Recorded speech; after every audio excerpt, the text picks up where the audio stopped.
Welcome back, Dungeoneers. Ooh, everything's working. Awesome. Yay. Except the sound. So I will get some music going here. Alright, there we go. Welcome back, Dungeoneers. Thanks for joining us again on our painting stream. Today, we're going to be starting on another big dungeon tile project. You can see right here. Here, I'll go to the big full screen.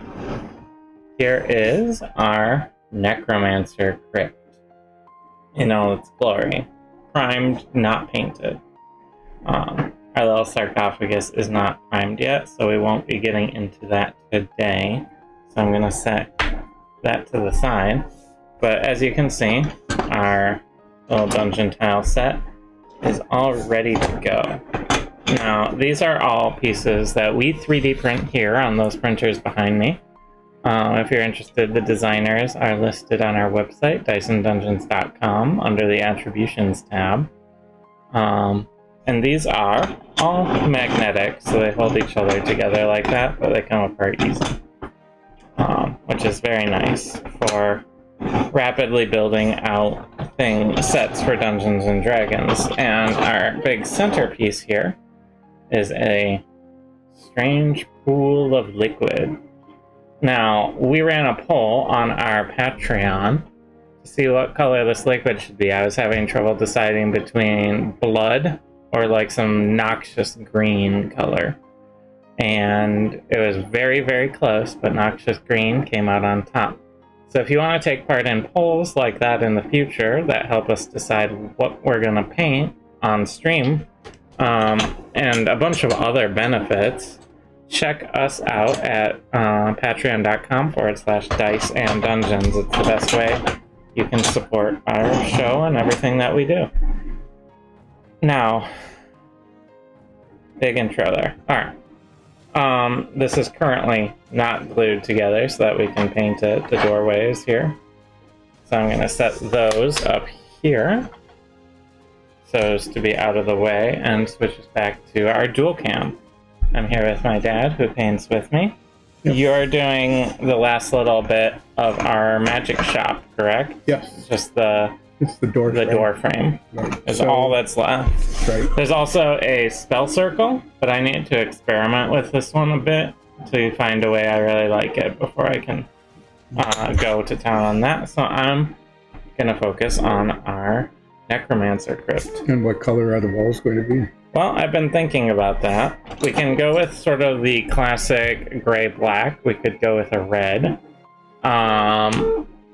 One option I was sort of thinking is if this pool is green, I could do it in a base coat of gray, and then a base coat of gray and then black. Mm-hmm. Get like the base in, simple, and then take some green and add like splashes and splotches throughout and like running up the walls a little and stuff. It's a messy necromancer.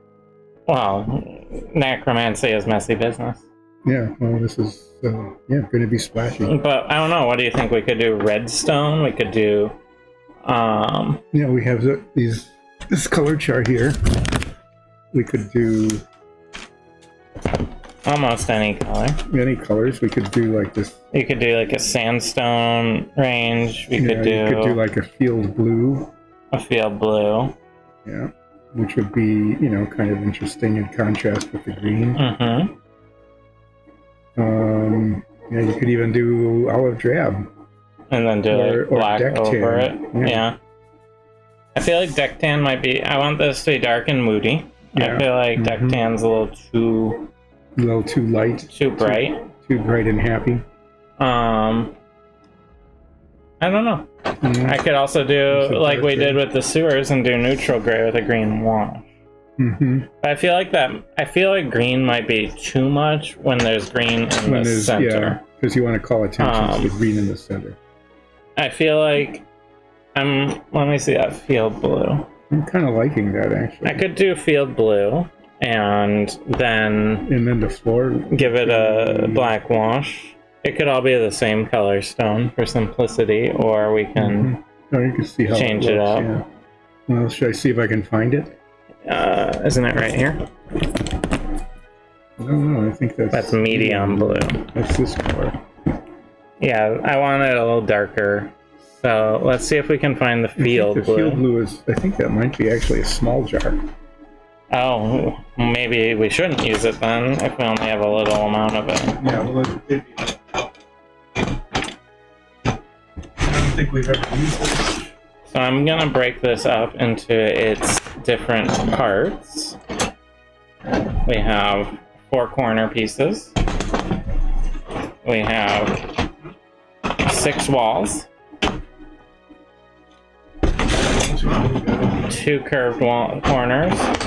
2 inside corners, which just have this single pillar. Got this. Alright. Might want to stir that from the bottom though.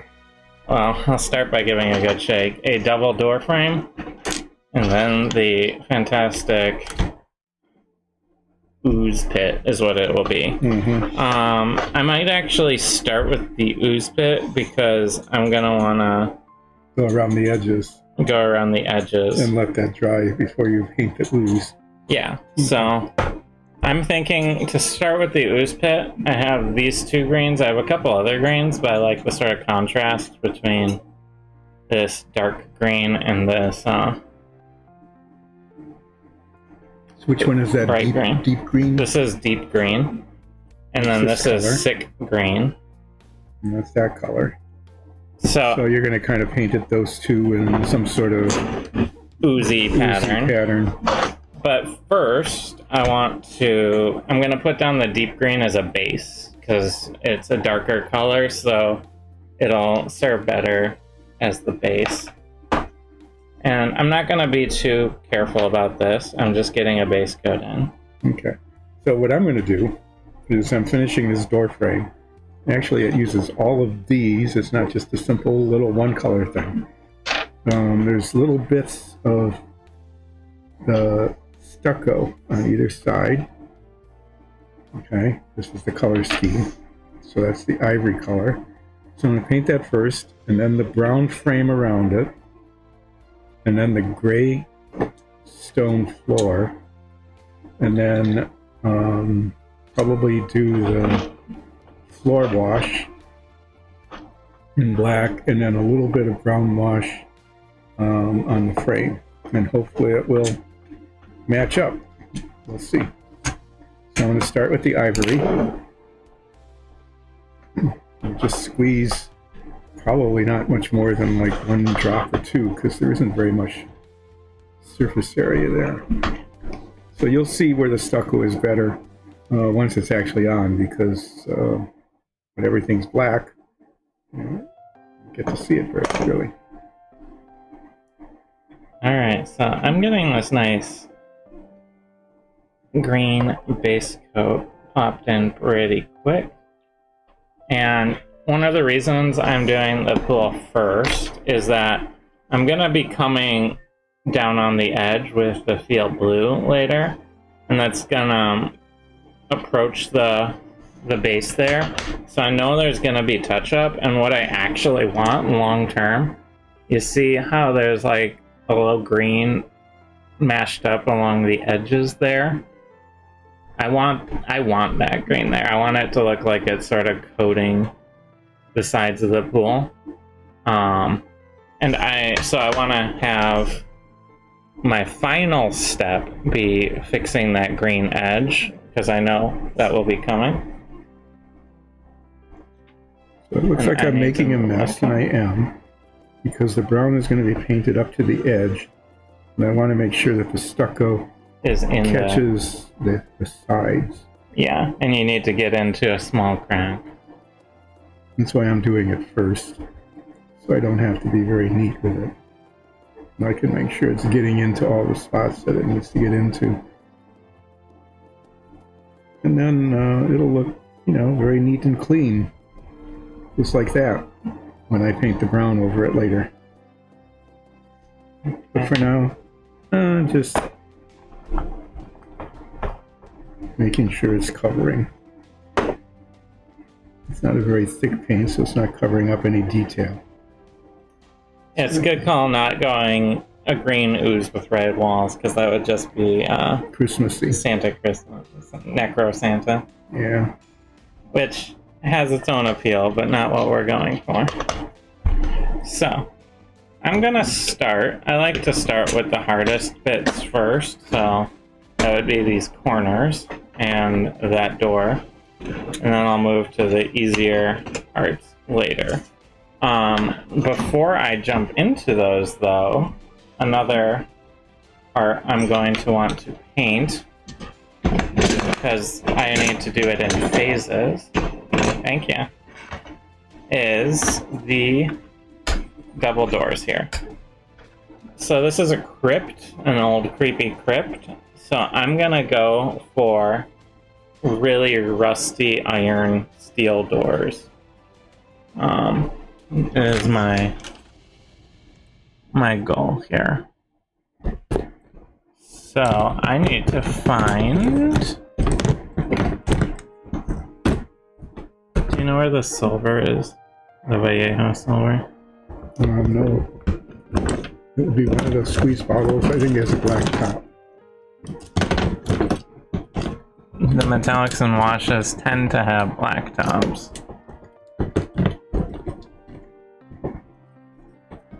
But don't always.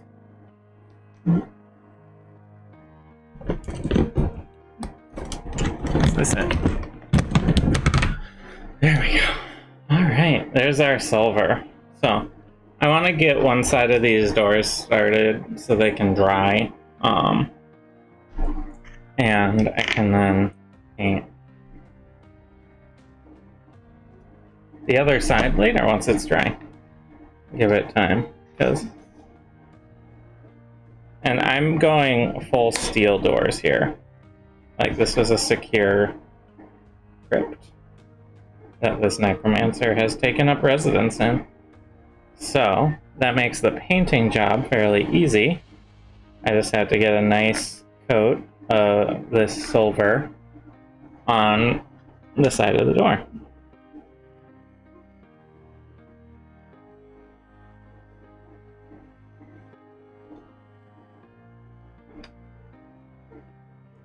Well, this is a good way to start because I'm starting out really messy today. Mm-hmm. So I might as well start out with a part that benefits from lack of care. So as the show goes on here, my painting skills will probably improve because hopefully improve, yeah. Because they can't get much worse than they are right now.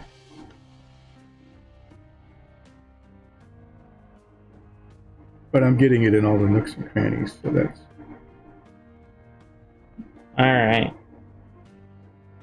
Here we go.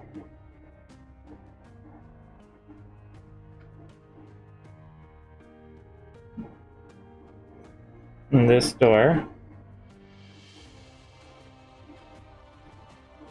This door is gonna get a real thick umber wash on it to make it look real rusty and old. Smooth it out a little, and I'm gonna do 2 of the sides so I can hold the other 2. So you don't want to miss these sides of the door, so I'm just gonna quickly get those on, and then when I do the back half, this side, I'll hit those sides. Alright, one more door to do. Nice and quick. I just want to make sure I get inside each cell of this door. And this bright, shiny silver I'm using will help carry through the reflective metal quality after I put the umber wash over it.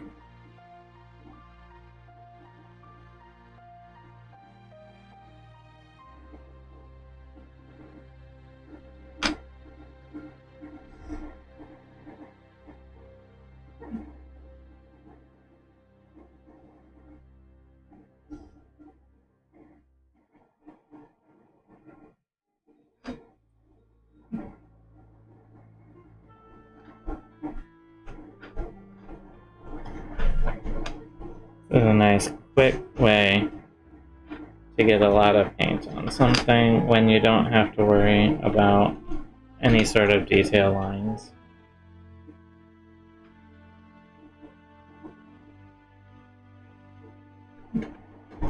Okay, well I just had fun making messy stucco here, so I think I got all the edges. And I'm going to let that dry just a bit while I clean this brush. Oops. There's the before and after view. And just a little bit, this will look more like this. That's the goal. Alright. A half-painted silver door. Set that aside for now.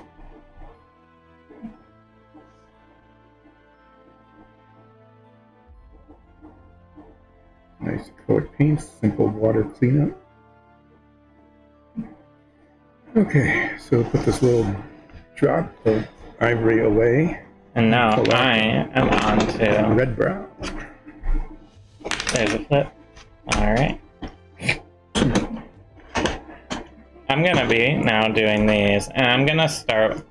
This little piece here is the topper to our door. Oh, wait. I'm gonna pull that green out again. One thing we talked about doing is we have this thing called liquid water that we used in our streams. Yeah, and you want to play with it a bit. I'm gonna play with it.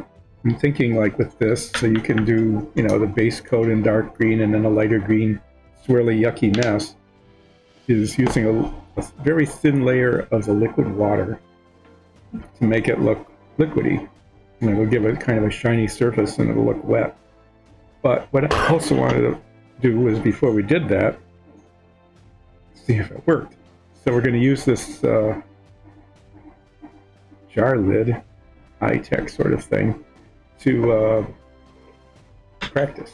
I'm going to paint the inside of this the same as that. It's not primed, so it won't look exactly the same. It'll be close.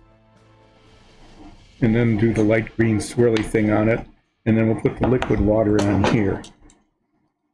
So we could either put the liquid water on just by itself, so just to make the surface look wet and shiny, even yuckier. Or we could put we could color it. It can be dyed. And the major downside of the liquid water, it's very cool, very nice, but it does take a while to cure. It takes up to a week. It takes a week to... Depending on how thick you make it. Mm-hmm. This, I don't think we would make it particularly thick, not like our river tiles, for example. But you do need to keep it covered because any dust will settle. Cat paw, cat hair, anything will settle on it. The first time we tried it, it said, well, 72 hours, so we waited that long, and it was still really sticky. It was quite tacky. Oh, what a disaster. But we let it sit longer, and... Yeah, and it hardened finally, so we were very happy with that. But it did take a week, full week for it to harden.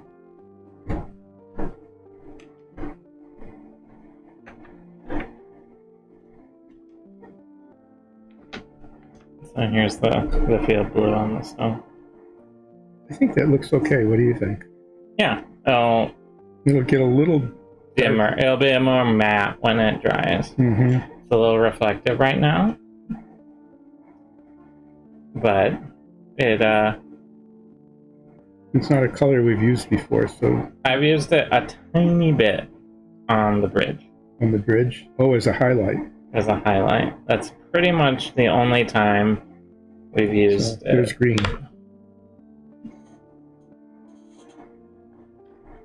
Alright, we'll play with that and see what happens.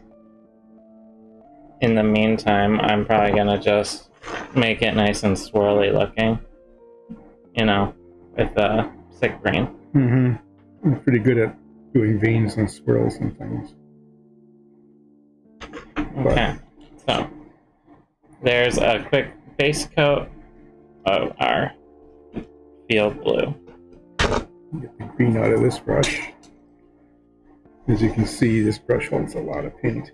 You can this set will go a lot quicker than the mage set solely because there aren't wooden beams all over. Yeah. That adds a lot of painting time. Yeah. As you could see before, there's 3 separate colors and 2 washes. Which this will be 1 color and 1 wash, which will they're not inherently complex on their own. It just each one adds another chunk of time to production.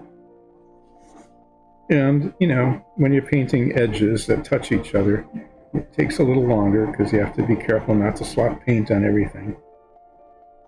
So yeah, there's that. So I'll have to clean that brush a little later. Okay, so now I'm going to do the red-brown part around the stucco. Take off my glasses so I can see close up. Hunch over so that my back will hurt later. You really need to get a shorter stool. Yeah. It really does wonders. I can see how that would be the case. When I had a tall stool, I was in pain after every stream. And now that I have a shorter stool, I never feel that.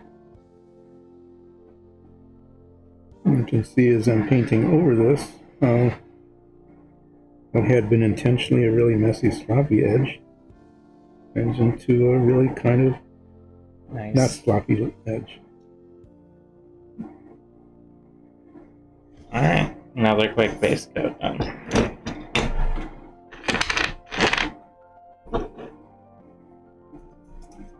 I'm going to just keep using this brush even though there's a lot of surface area because the wood grain in the print is really deep and the small brush gets the paint into it pretty well. Well, I know that these corners have more. I actually did the rounded corners first because they feel worse. They feel like I should be done, but they're a lot bigger than they look like they are. So it's like a psychological game for me. I am trying to get the worst out of the way first, and I find the rounded corners are extremely pretty, but they do, when painting, it feels like you're spinning your wheels a little bit, so, to me at least.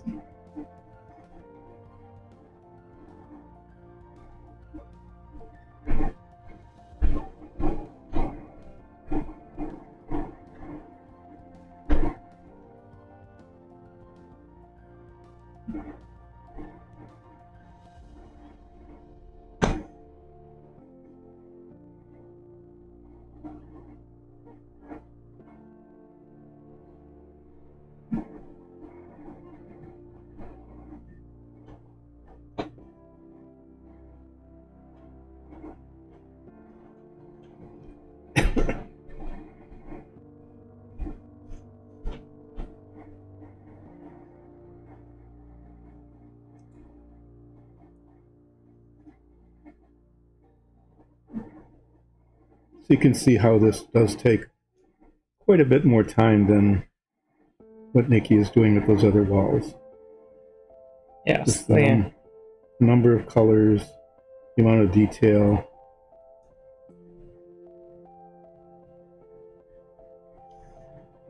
It's basically the edges.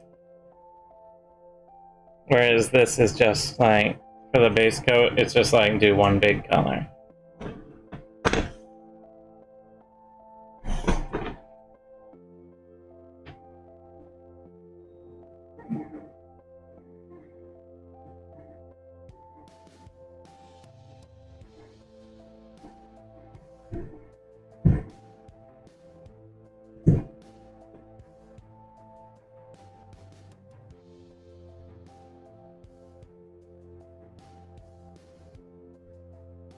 Now, do you want to do any highlight stones on these, probably?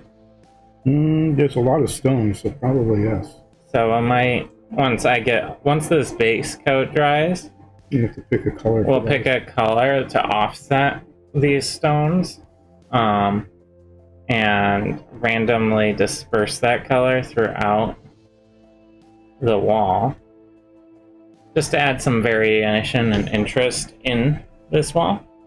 if you watched our Stronghold video, which you can, I don't know, Stronghold Keep, I forget what we labeled it as, but our cut stone video, you can see us doing that. It's on YouTube, all of those. But once the base coat's in, then we'll be able to go through and add a couple random stones of a different color, and that will really just set the whole thing off and give it some much needed variation. But the first step is getting all of this to be the right color. So you think that color is looking okay? I think it'll be good with the black on it. With the black wash? Yeah. Yeah, so the contrast stone's maybe a lighter color then? Probably. Or we could just even do them black. Yeah, or dark gray, or... Yeah, dark gray would be okay. We do want this moody. It's the Necromancer Crypt. Yeah. So you can see how that cleaned up. That's not cleaned up. That is cleaned up by adding the next layer of paint. I'm going to do the other side, and then maybe pull the bigger brush out just to finish the insides and outsides. Because that'll be faster. And the wood grain isn't quite as deep on those parts either.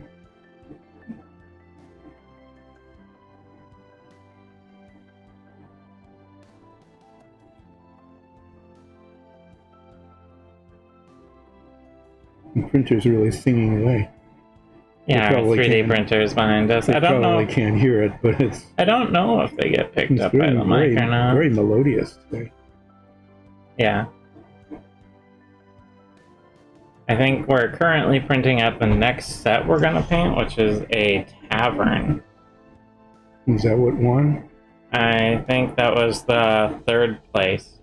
So we ran a poll on our Patreon, like I talked about before with the color. We also did a poll on Patreon for what sets orders we should do. The magic shop that we did recently got first place, and the crypt and the tavern were tied, and I opted to do the crypt second because otherwise we'd be doing that plaster and wood set twice in a row. But the tavern was the third set chosen by our patrons to do.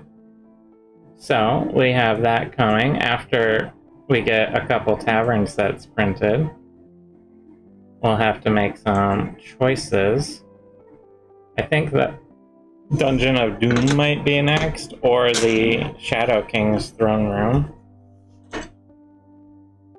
But there's also the Ritual Chamber, so... We have 7 designed sets that we're currently planning. Always room for more in the future. So it's Magic Shop Tavern, there's a warehouse, a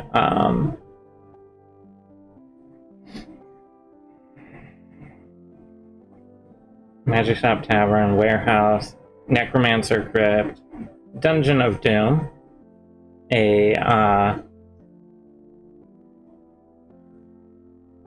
Shadow King's throne room, and Ritual Chamber. That's all of them. My brain was not letting me paint and talk at the same time for a second there. No, well, it shouldn't. And your brain can't, well, almost all brains can't multitask, so I'm technically I'm splitting my attention right now and bouncing back and forth rapidly between painting and talking. Yeah? I just finished reading a book called The Mind is Flat.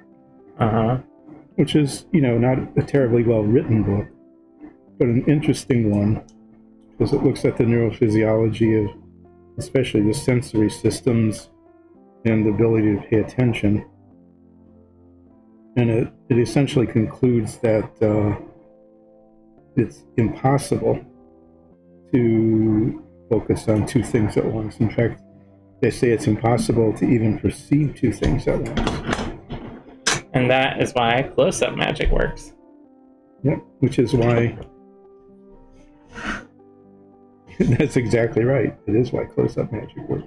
Because they distract you, and you get your focus somewhere else. And you literally cannot see what they're doing. Yeah, your brain actually doesn't perceive what's happening. I think after I did make a small mistake in that I painted this field blue. I should have painted it silver. What's that? The front top of the door frame in here. Okay. I think the frame should also be rusted iron. Well, that'll be easy to paint. Yeah, it's really not a big mistake. I'm not too worried about it, but as I was painting the door base here and looking at the frame, I just sort of felt, this is separate from the stone. It should be maybe also an iron bound frame for the dungeon set. Okay. So this set is actually bigger than the magic set, and look at how quickly I am pushing through it. And that's the magic of not having little timbers. Well, yeah, you're going to have almost all of those walls painted before I finish just the door frame. Yeah, how far are you? I got the brown on, mostly. Yeah. I got the brown outlined. I'm going to pull out the big brush and do the sides and the insides and the top. But you can see how that turned out. Very different than when it was sloppy messy.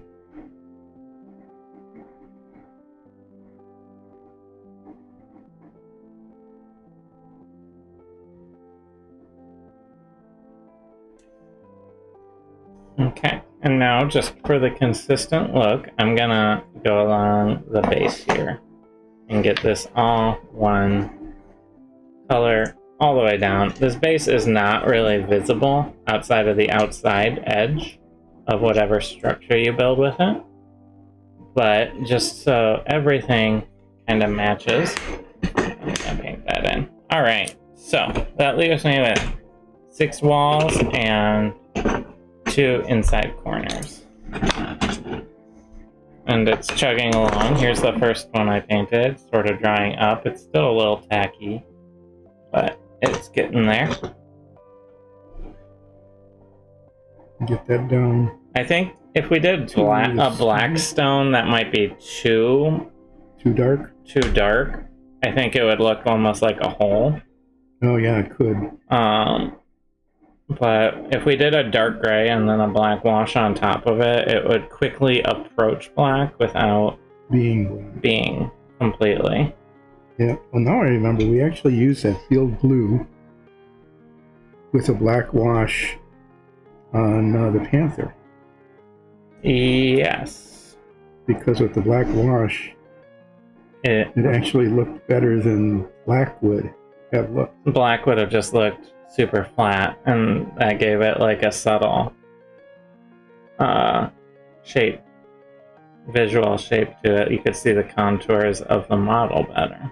Yeah, that worked out really well. So I think that'll look really good with the black wash on. Yeah, I agree. It's a nice color. I actually like it quite a bit. The field blue.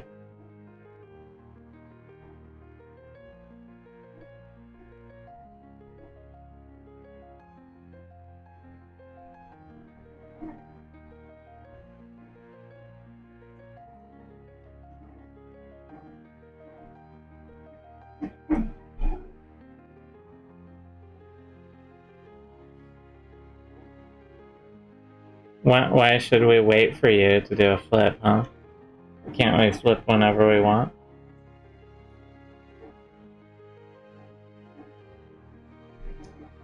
Alright, there's another wall done. And I will need to do that.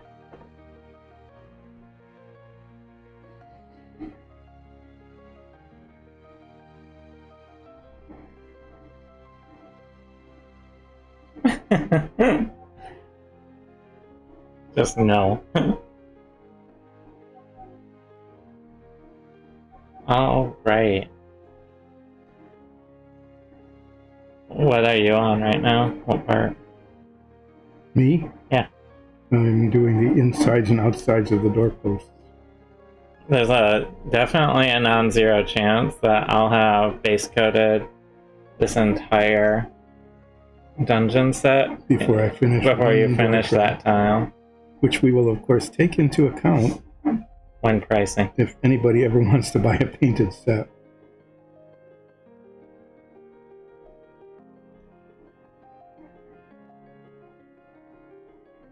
And granted, there's still plenty to do.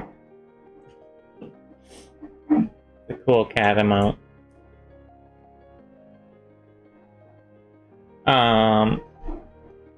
There'll still be plenty to do on these after the base coat is in. But comparatively, it is so much faster to just put one color across the whole thing.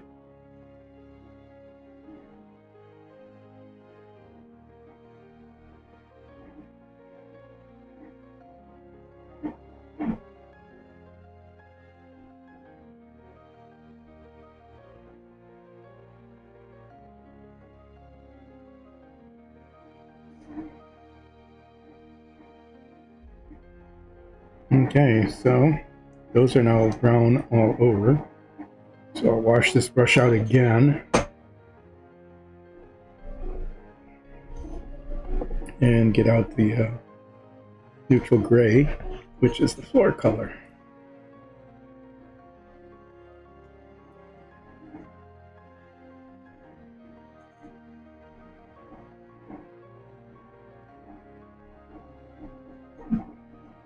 The speed at which I'm going, I'm getting a couple drips here and there.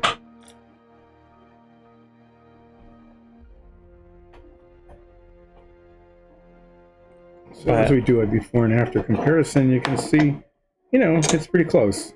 It's neat to get the gray on there and to do the black wash. Yeah, you need to move your camera or the pieces. There you go. There we go. Without looking up, I can't see what you're seeing. That's what you're seeing. Mostly your knees. Yeah. You can see how this is darker than that.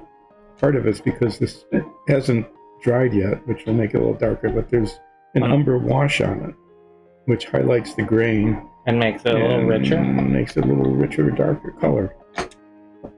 And we'll do that later. After everything else is done. After making the rest of this gray. Yes. Do you have the neutral grain? I do. Great. I have 4 pieces left after this one. Well, 5. I have to count the green ooze pool as well. As you can see, there's paint contact areas here and here, so get out the little brush and paint those first, and I can get the bigger brush out and paint the bigger areas.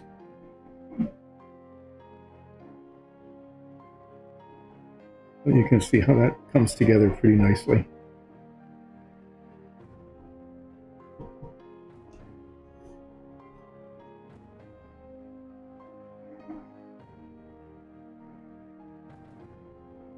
That spot there is where the pin, where the door hinge goes in.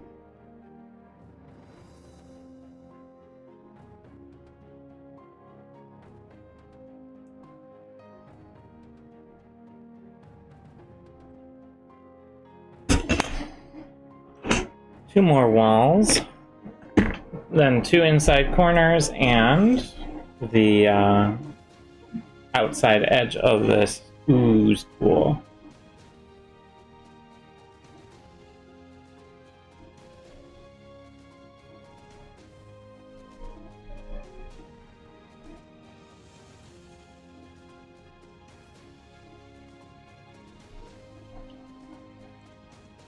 Okay. So now Now I can use a bigger brush, which will make it go a little faster. Not nearly fast enough to catch up, but faster than it is now.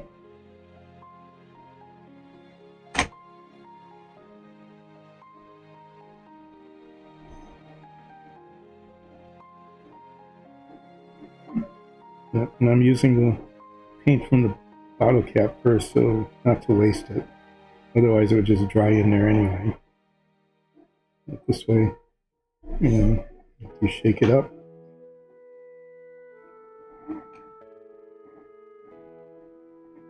It gets in the bottle cap, so might as well use it. There's a lot of texture in the floor. Mm-hmm. Which is nice when you do the wash, it'll show up, but A little bit of a pain. a little bit of a pain to get the paint down into it.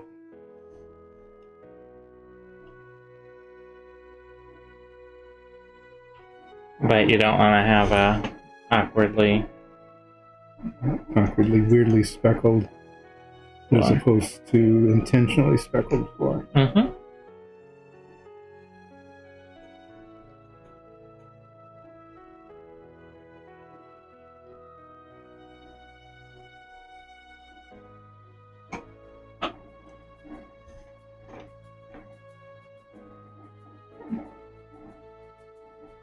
Painting the parts that no one will see back here, in case they actually do see it.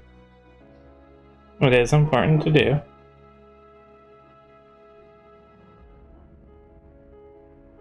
Getting the outside edge. Mm-hmm.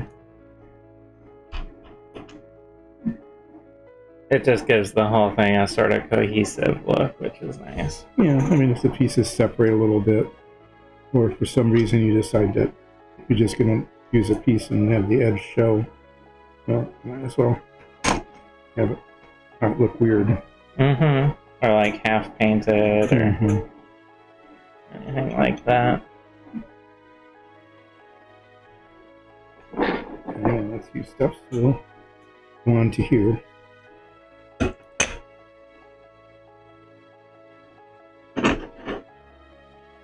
3 pieces.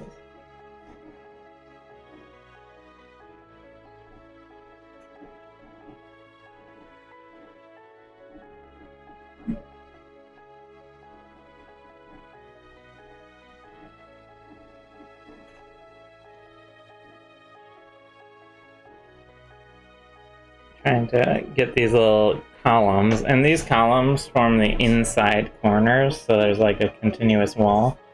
If you have an inside bend in your room, like we have 2 in this set, so they're a fairly subtle piece, but very valuable if you want to make like an L shape or have some area widen out, things like that.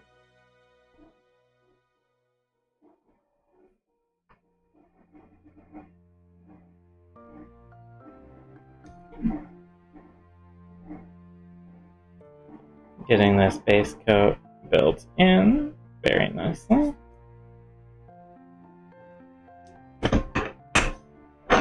And there we go.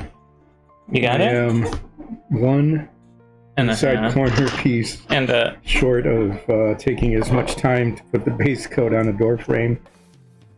I did paint half of the doors silver and Well, you did do that too. green circle as well. So, as you can see, just getting the base coat on the town set is much more complex than doing a monocolor base coated room like this. So I'm going to let those dry before I start messing with the wash on it. And I'll probably start with the umber wash on the wood, and then I can just let it sit on the surface while I paint the black wash.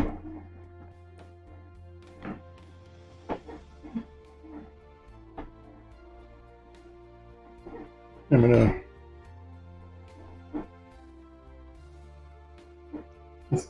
just kind of Well, it actually has kind of a, under this light, kind of a greenish look as well. Yes, it does. That blue adds sort of a greenish. So you're thinking dark gray. I'm currently leaning towards dark gray as the accent.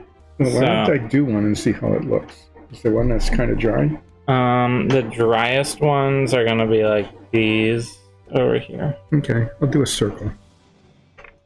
I'm going to take one of these, which is mostly dry, and we're going to see what the highlight color is going to look like. So I'm going to use a thing that's cleverly named dark gray, which in the bottle cap you can see is darker than the neutral gray, so I guess that's why it's dark. Anyway, I'll shake it up and paint a couple of these stone blocks.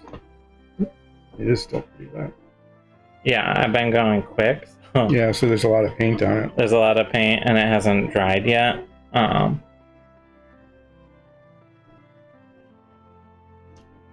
I want to let that sit for a few more minutes before I start on it. Yeah, I think that's a good idea. Yeah.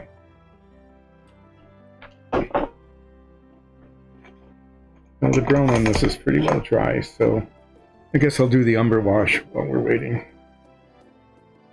And the main key with the umber wash is to try your best to not let it drain onto the... Get on anything else, you don't have to touch it up. So. I'll just start with a drop of it. On this modestly sized brush. Start spreading it around and see what happens.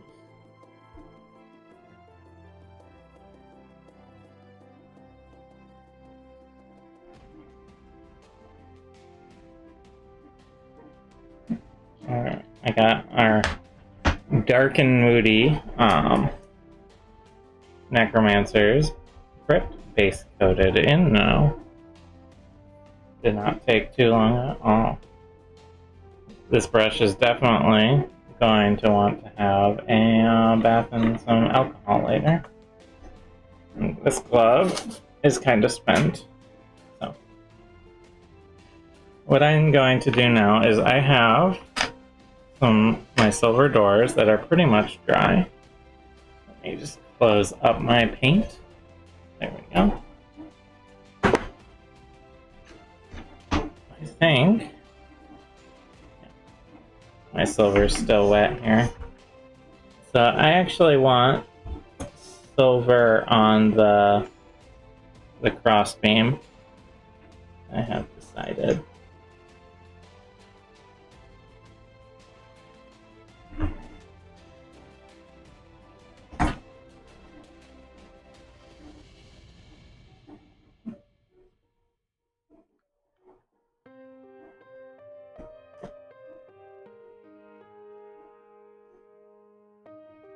I'm gonna do this one in phases because it's kind of hard to handle.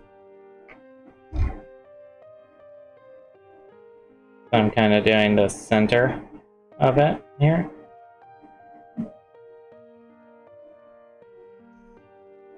Like so. Yep, you can see this. Makes it look darker, and richer. Even though the brown is a really nice brown color, this really highlights the grain, like over here.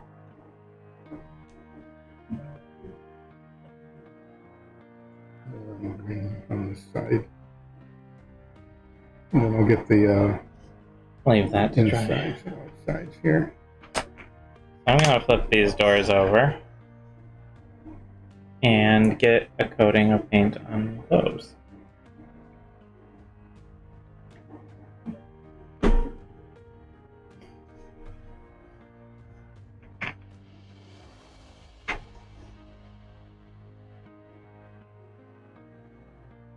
This is part of the reason I did these first, is because I knew I would need them dry to keep going.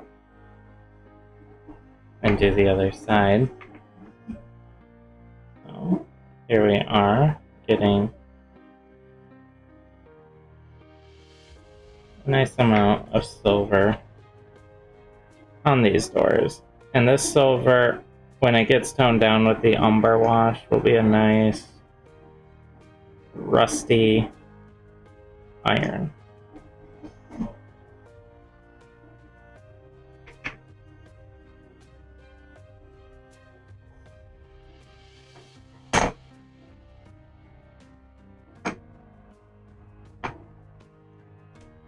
And I need to remember to do these little tops, because those are actually going to show quite a bit. And we want them to be the same as the other ones. Yes, you want consistency is key with some of these. Making sure each piece looks the same as the next one. Yeah, I mean, not identical, because then it would be boring, but you want it to all look like part of the same structure. Together, yeah. So we're going to let that dry, and when it does, it will look pretty much like that. I know it doesn't right now, because it's pretty shiny, but it tones down a lot. And then the next step will make this look like that. But for now, I'm going to clean this brush again. Okay. And get out the dark gray. And paint a couple of those blocks to see how they look. So, this is a full silver door now. That will be turned into a rusty iron, I promise.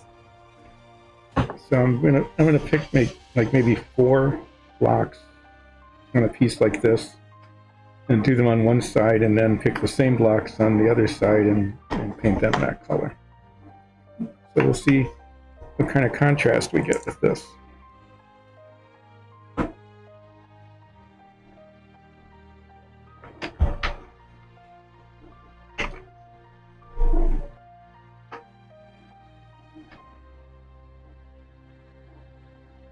Pick one like there.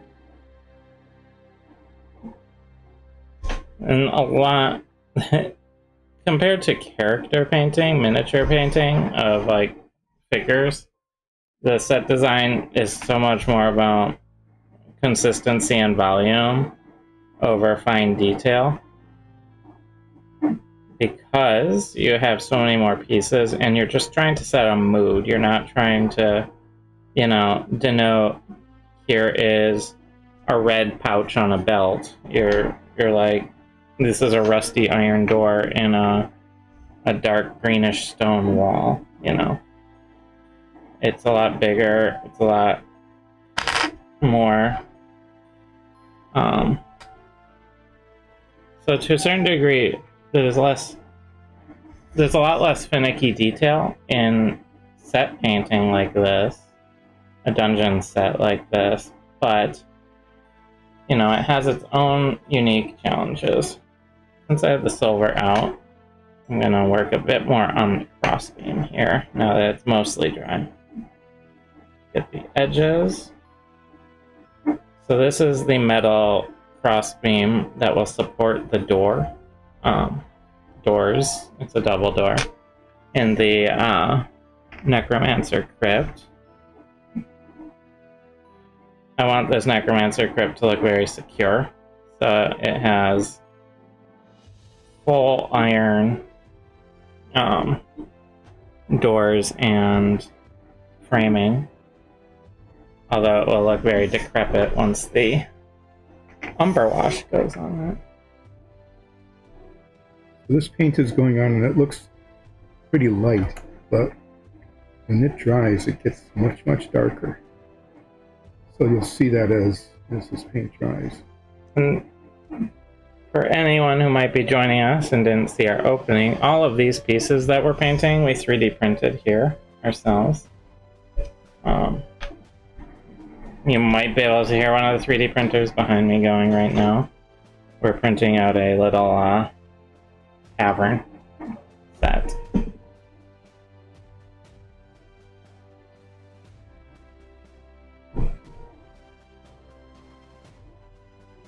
But one of the nice parts about this set is the doors will fully function. They'll open and close, which can add a nice dynamic element to any sort of battle you might be doing.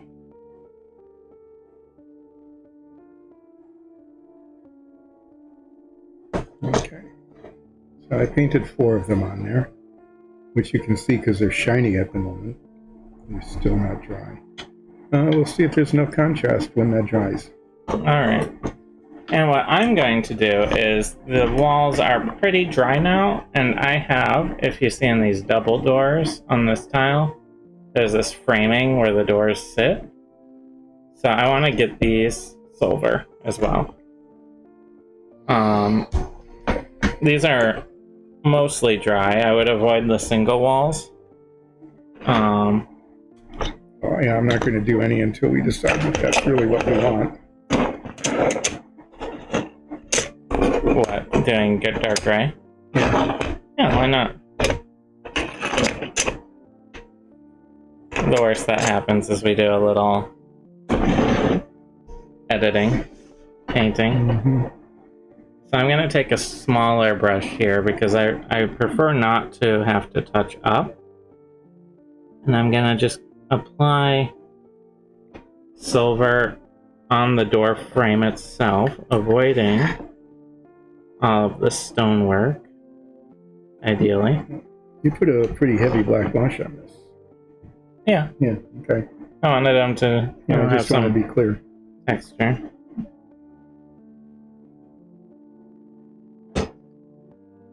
I thought it might give a little contrast from the walls Mm-hmm. by darkening up the floors. So I'm going to put some black wash in this little cup and try to make this look like that.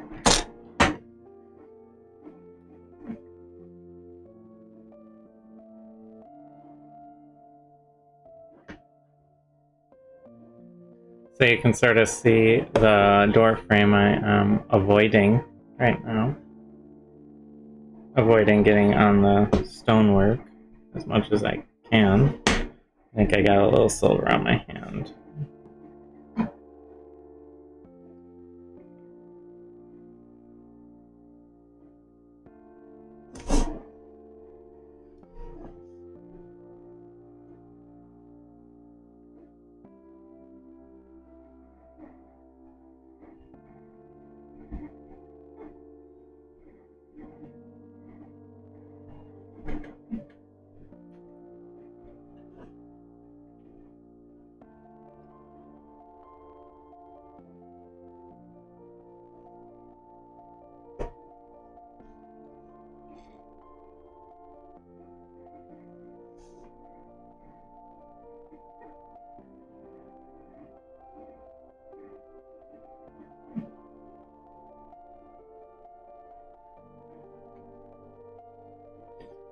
So that'll give me a little breathing room when I paint in the center parts of this piece.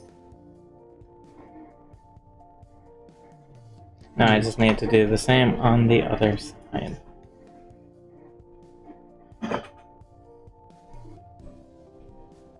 So we'll see if that turns out to look pretty much like the other one once it's dried. If it does, then this will be done and we can put the doors in. Mm-hmm. And if it doesn't, it'll either need more, which is fairly easy to do, or less, which means painting it gray again and starting it over. That should be fine though.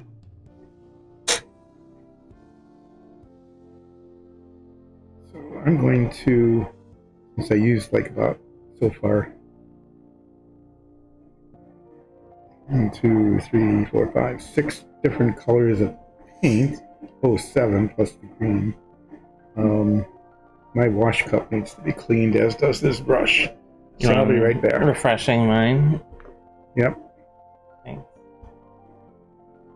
Mine is less about the number of colors and more about volume right now.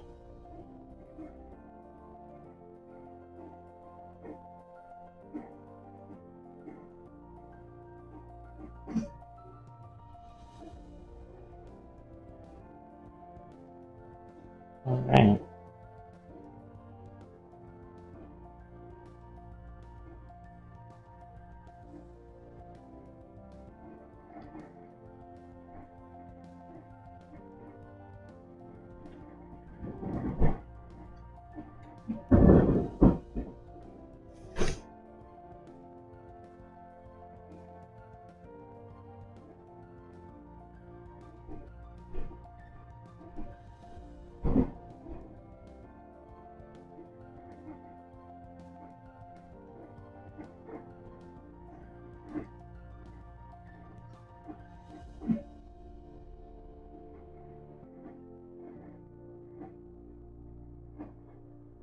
Now I just gotta fill in this little section.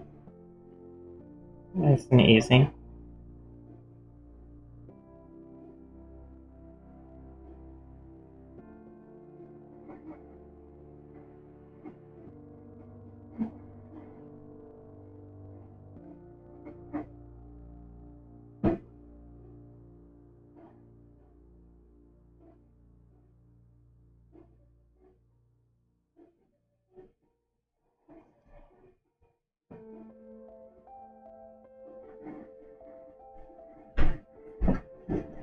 Actually gonna quickly. Here's some clean wash water. Thank you.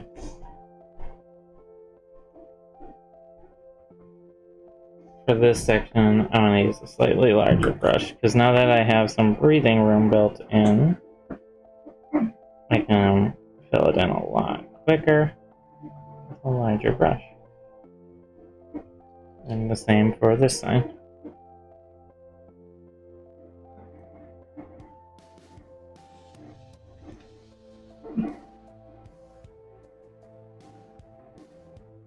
Okay, so what I'm going to do now is straighten some paper clips for doorpost hinges. We might wait until we can put the doors in here as well. Yeah, well, But we should be able. I mean, do that. I'm waiting. We've been doing this for an hour, and it's really coming along on this Necromancer Crypt, I feel like. So what do you think? Does that show up enough? It's an interesting contrast. Yeah, that kind of hides in there, doesn't it? Yeah. Okay, there's this other color. Well, let me just paint over these, and we'll see. Should I paint? I want to paint another one. This other one with the other alternative. What's the other alternative? The alternative is sea blue. The light sea gray? No. Oh, the dark. The dark sea blue.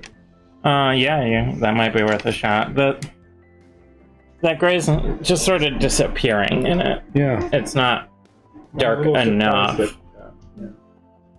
Alright, so I have a silver door frame put in. No? Here. So, my next task, while you're sorting that out, is I'm going to keep playing with the pool. So I have the whole pool painted in, and what I want to do is take the deep green here, and I want to have sort of dried, noxious ooze along the inside edge of the pool. So I'm going to take this medium-sized brush and kind of go along and splotch it on the inside of this pool's edge. Yeah. And what I'm going to do, if you look at this, I mean, you can kind of see where the gray is. But it's not. But it's not a highlight, really, a proper highlight. Really not doing the job. So I'm going to try another color. This other curved wall. And highlight, like 4 or 5 random ones. And see if this works better. And if it does, then we'll use it. And if it doesn't, we'll just keep trying. And just touch the spot that wasn't really even dry. Okay, this is called sea blue, which does not look like the sea at all. It's a really very dark color. It's sort of a bluish black. It's even darker than the field blue. Which might help with the contrast. So we'll see. It's in the same tone, color tone thing. It's kind of like a bluish black. I'll just get a small jar of it, which is fine because all we're doing is highlighting, so there's plenty of paint for that. I'm going to grab a couple of blocks here Paint them. Oh, I think that's going to be much better.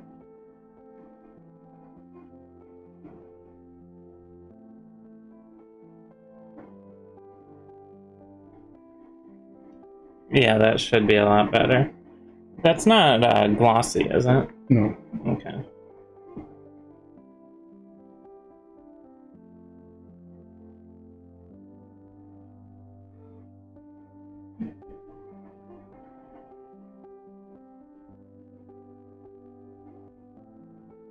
It is a accept.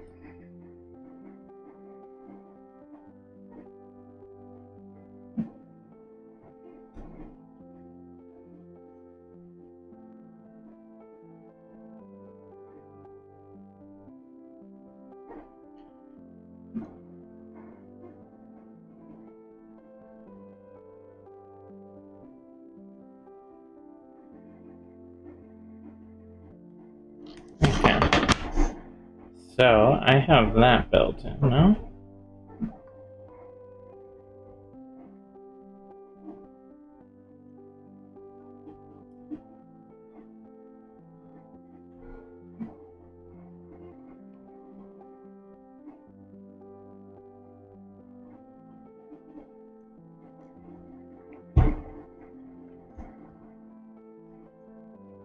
Yeah, that should be a lot better. You know, as it dries, you can see it gets flatter. Well, we'll see. We'll see if after it dries, you can still see it.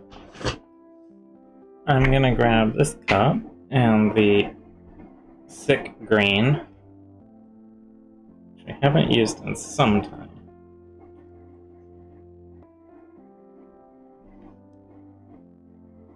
I'm just gonna get a drop or two for now. And let's see what I can sort of play with in here.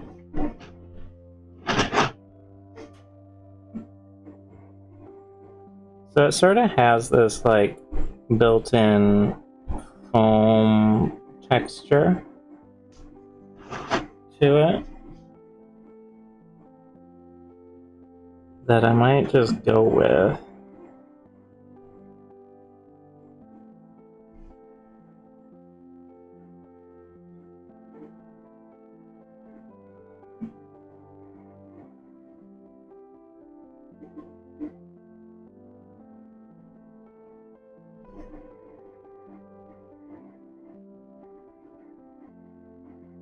Yeah, we'll let those dry and do a compare and contrast and see how that turns out.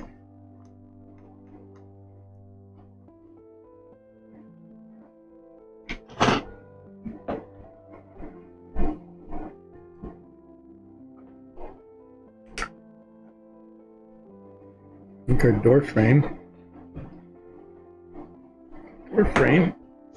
is coming along really quite well. Yeah, the only thing you need is black wash along the base part too. Yeah, I did some, but I kind of missed because I didn't pick it up because it was, you know, not pick upable. I would just add a little bit there. Get a drop of black wash out and do it along the edges on the bottom. Yep. So I have like these little circles built into the design here that I am ringing right now, and then I'll fill in the rest. Actually, they look kind of good as circles. Yeah, but that's not how the model's shaped. So in person, when you're closer.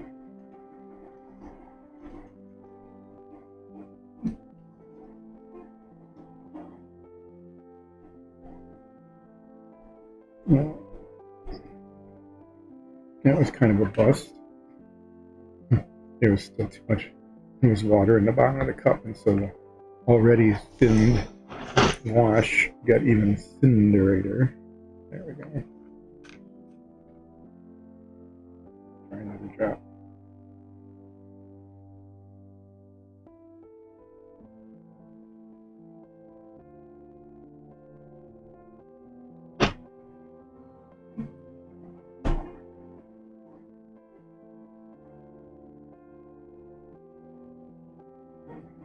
That's better.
thinking that turned out pretty well. Yeah, is that the blue? Mm-hmm. Yeah, that fits better. I think there was a tonal problem. Yeah, you can see the difference. The gray is just so much cooler of a color. Yeah, actually it's redder. Warm and cool are different. So this looks like, so this looks like, the same color tone, but it gives a good contrast. So I'm going to paint over these, and then start diving into all the rest of the walls. Which really should not take that long. There's, No, it takes a little bit less time to do the highlight blocks than it does to just do the whole thing. Yeah. So, at least I don't have to choose which ones I'm doing on this one, because they're already painted the color we're not using.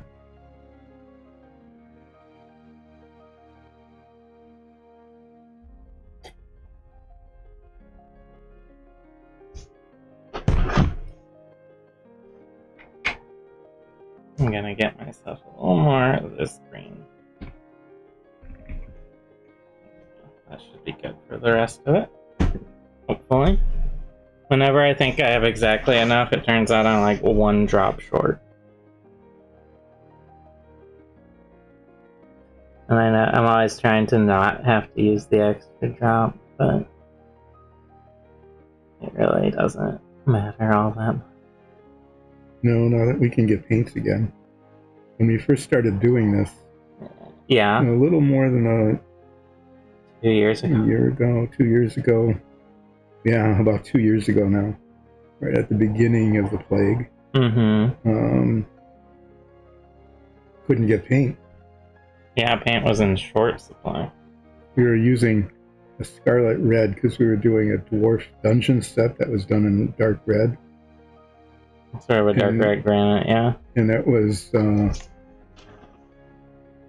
was like 117 milliliter bottle of Vallejo Scarlet Red in the country, in the world, yeah, coming from Spain. So it just didn't happen. Yeah, spent a lot of time on eBay eventually, tracking it down.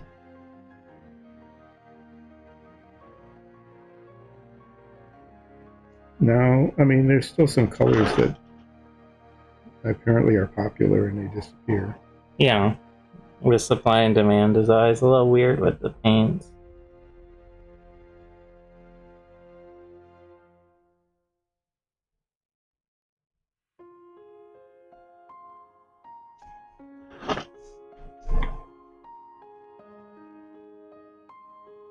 Like we have gone through a lot of neutral gray.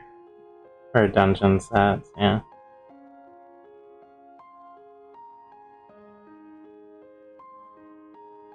I think we have a surplus of neutral gray on our hands. Well, when we start doing things like the Shadow King's Keep, or the Shadow King's Throne Room, we'll probably be doing as a neutral gray base. So we'll start to go through it fairly quick. Are those double walls? The corners are probably pretty dry. Everything should be mostly dry, except for maybe a spot or two. Okay. Like where it's accumulated in corners.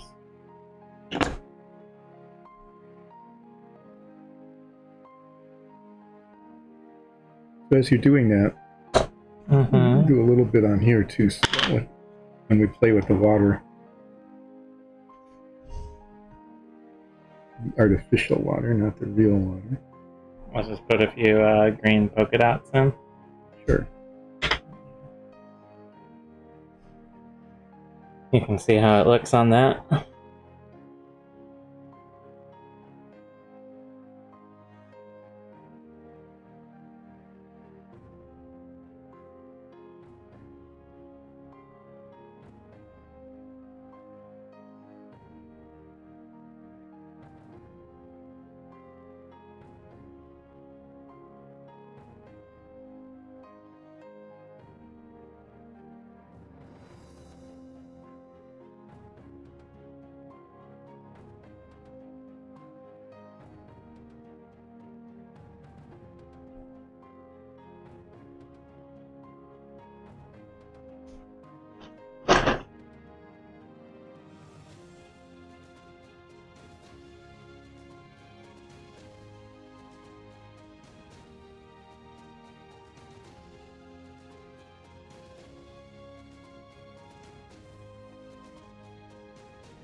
I have the center green put in to go along to the sides and edges.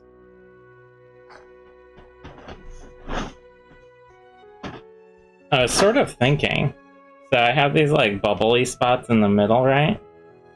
Mm-hmm. I was almost thinking to make them really stand out, putting a little touch of yellow in them, Mm-hmm. and then putting a green wash over the top. Yeah, that would be pretty good. To really get that putrid look. Mm-hmm.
Trying to get this real gross looking.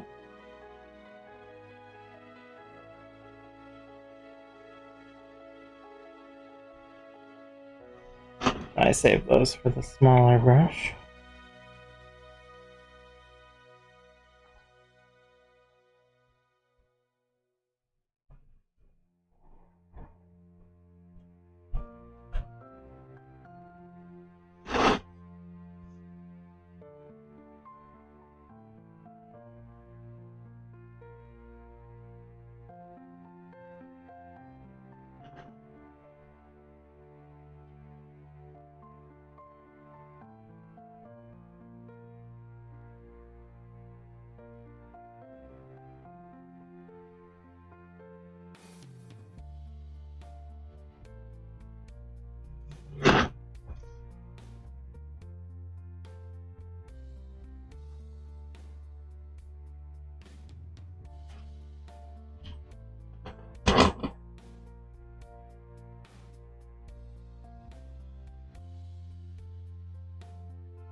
Alright. Got a little quiet and focused in there. Oh yeah. I was sitting here trying to make sure that the one I got the same stones on the other side. So I think this is building up pretty nice, and when I wash through here to sort of break up the consistency of it, it'll look really gross. Yeah, that's pretty good. It's nice and glooby. Nice and wetty? Glooby. No, glooby. Glooby. It's nice and Gumby. Glooby. This is where Gumby came from. From a goopy pool. Yeah, probably.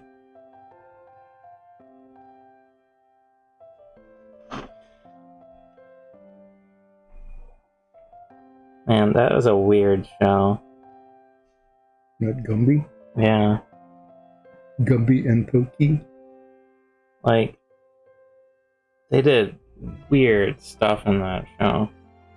don't remember the show. It was like, I don't know, it was like absurdist almost. How their things went. Like, if you just look up some plots to Gumby, you're like, what kind of, like, drugs were they doing? Because holy crap. You know? Well, he was stretchy, so that, you know, you could do stretchy things. Yeah. Oof. There's, like, all these things with, like, the blockheads and stuff where they were, like, I don't know. It was really surrealist. I'll have to look some up.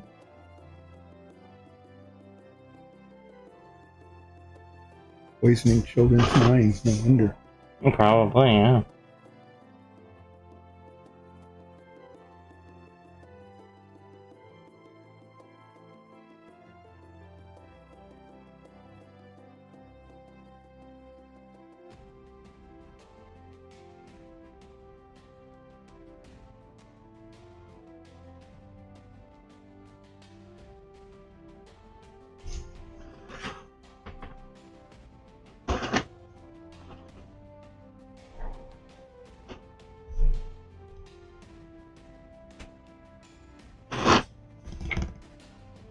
Goes on really dark, but I think it dries usually light enough so that the black wash will show up on it. Yeah, I think it'll, I mean, we know the black wash shows up on it. We tested it on our color sheet. Mm-hmm.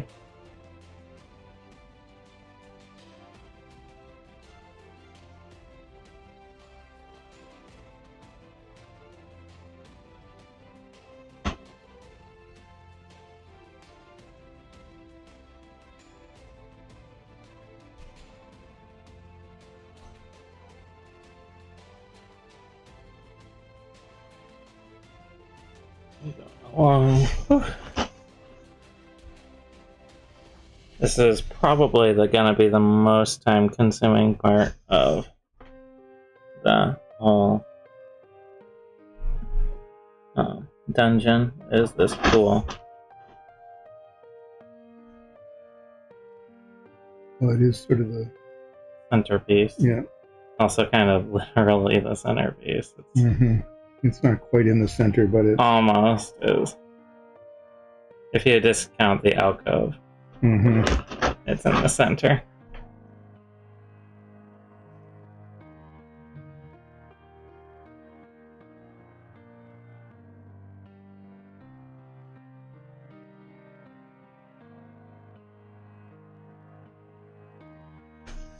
Okay, so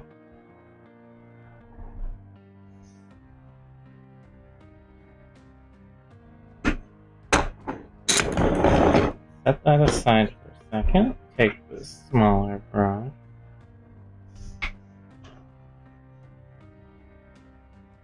I'm gonna get these little bubbles that are in the model.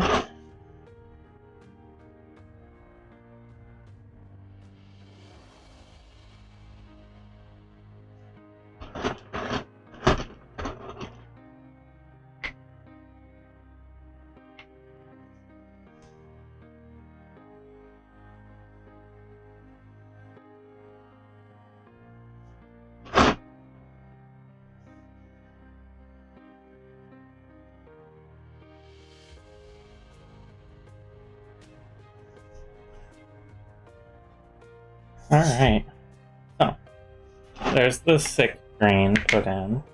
Next, I'm gonna find the yellow, which is actually over here, and this will add some pussy putrescence to the overall design. You definitely need some pus there.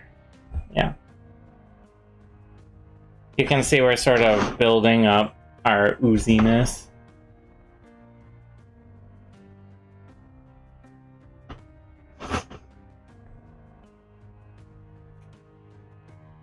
Gonna need a good shake, I think. Yep, you want a stirry stick? I used it on the mushroom recently.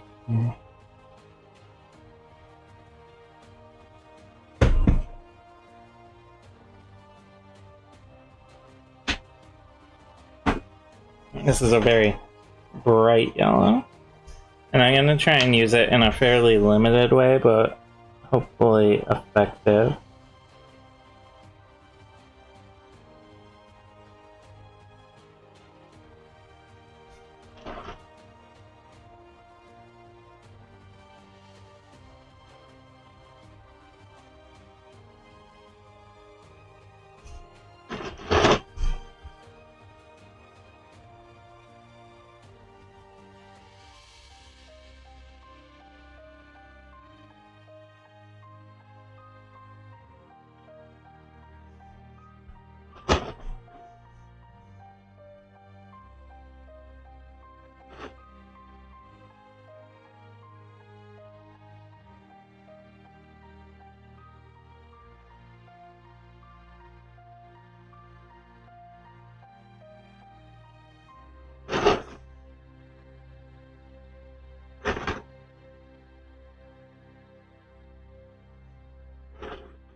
I'm thinking of actually using the yellow to put like a mild outline around the brighter green on the dark. You know? Around the edges of all the other greens? Mm-hmm. Mm.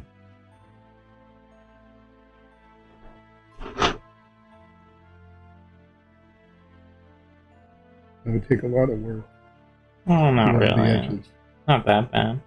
I might just pick a couple of spots and do it right on the edge of the pool, right along the wall.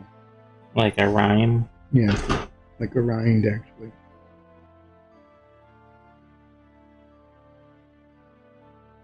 Because I feel like just those isn't enough yellow. Yeah, I would. Well, that's what I was thinking. Is that it would be like a stuff that kind of flow to the edge of the pool. And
Like this. yeah, kind of like that. Where it kind of just pushes up against the side and oozes around. You know how like a froth will sometimes go to the edge of a container.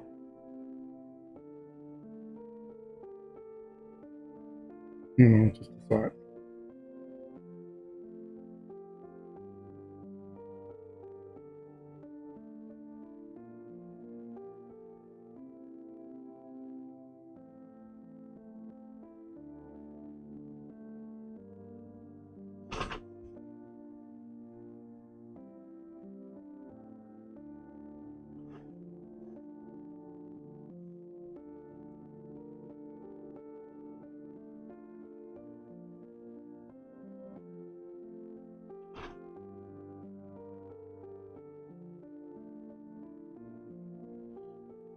Because I was thinking sort of like that. Mm-hmm.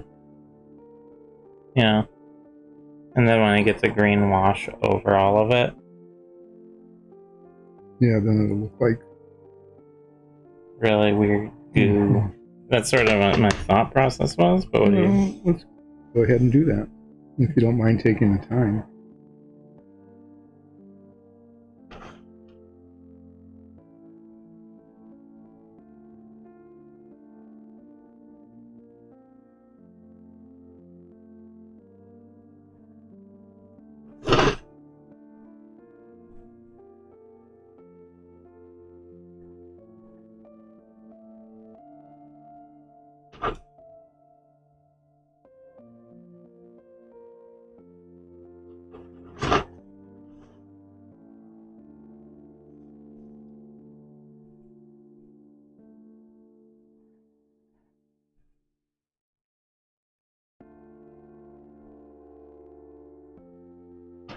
I like this color combination now, how it's coming out.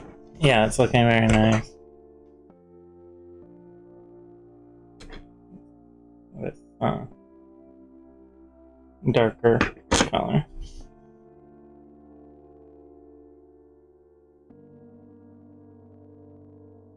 Yeah, so I'll get this kind of greenish, bluish gray look.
And just continue to make sure that I'm getting the same locks on both sides.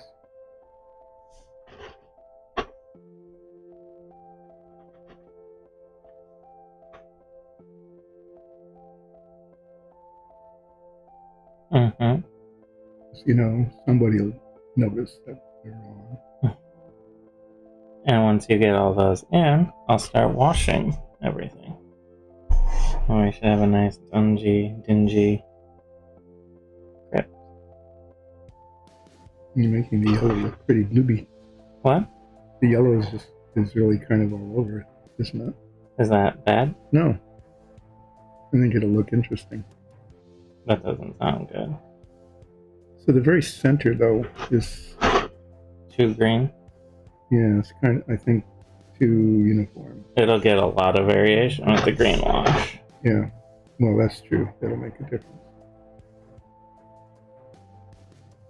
You don't want too much color in it. The green wash will normalize all of these. This is just getting us a nice base.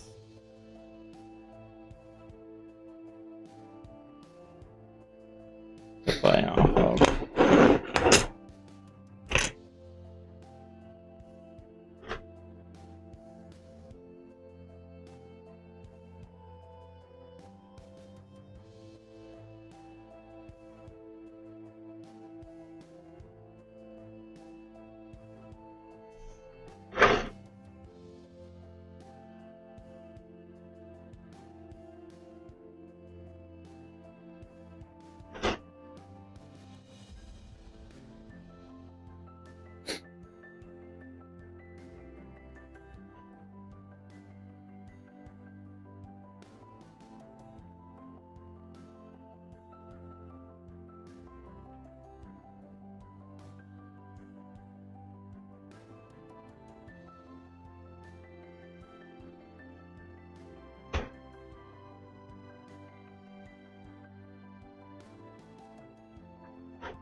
Mm-hmm.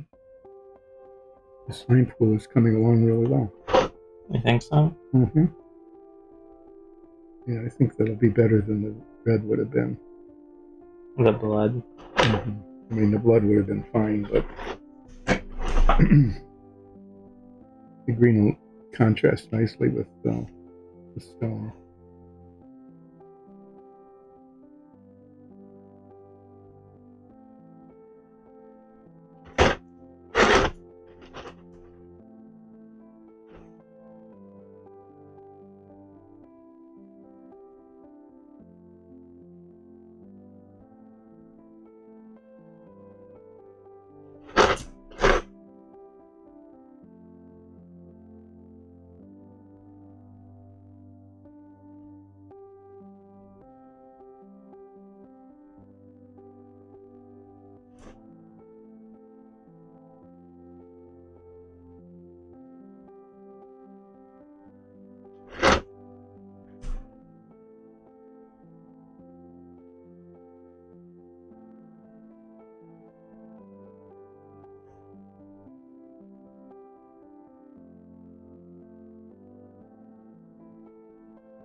I'm gonna yellow that one too for the test when we're done, before you're done.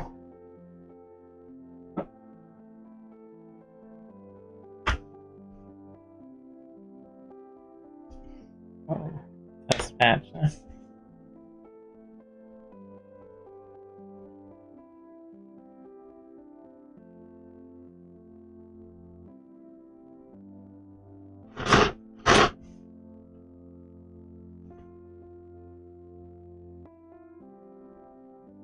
You know, as I was going, that dark brown, that dark green just didn't really feel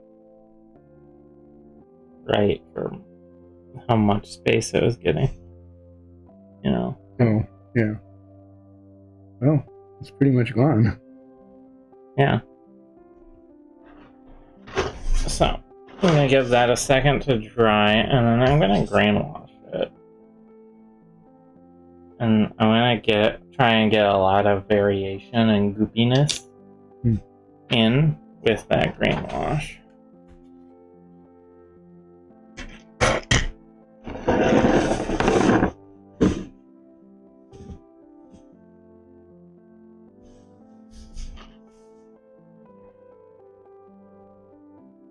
Because right now it's very flat, and you don't want flat with a goop. But usually a wash can really do a number on flatness. I'm gonna use a medium, I think, for this.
Oh, yeah, that makes it look very slimy. Yep, that was the goal. It worked really well on the sewers.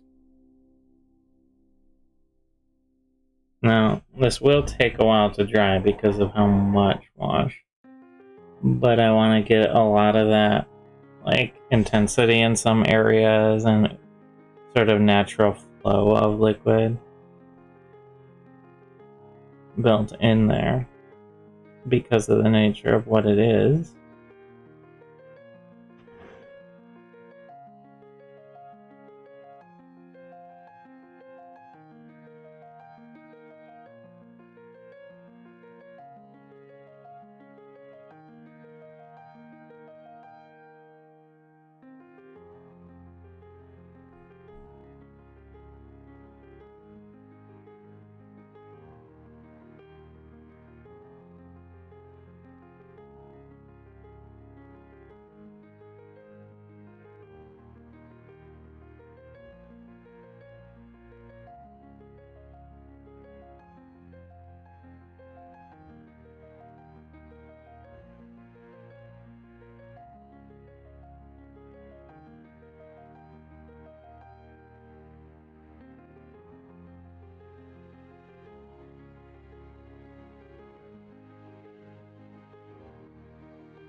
What do you think?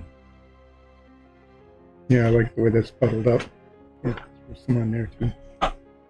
Right. Our lid We tile. want to. That's our test with liquid water thing. So we want to make it look sort of the same. I do think that there will be some sort of liquid water in this. I don't know if it's going to be little touches here and there, or if it'll be a thin coat over all of it. Yeah, but yeah, depending on whether we want it shiny or not, right? Yeah. But I think one way or another there will be some amount of the magnet got the lid. There we go. One way or another there will be some of the water effect on it. But I don't know, I think it feels a little like noxious liquid. This is gonna take a minute to dry though. I'm gonna set it to the side. Looks like you're almost done with the walls. Almost. I think this is the last one. Unless I missed one somewhere. Do you have that umber over there? Yes. I'm gonna get some rust going on the door frame, the doors. Need a cup, clean cup. Mine is pretty here. Oh, you mean a clean, An empty cup. empty cup? Ah, that's where they're hidden. Alright, so time to rust up some doors. I want these to be very rusty because this is a creepy Necromancer Crypt, so naturally you would be rusty. And the way to get a good rust on a silver is to apply an umber wash, which is a brown.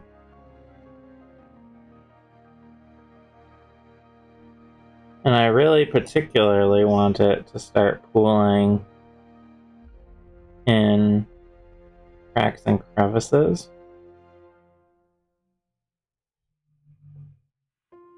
Like this.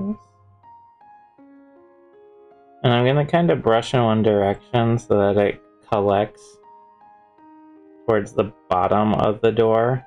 So you're saying as I brush downwards, it's filling in on the bottom parts of each of these cells a little more. That's sort of my goal.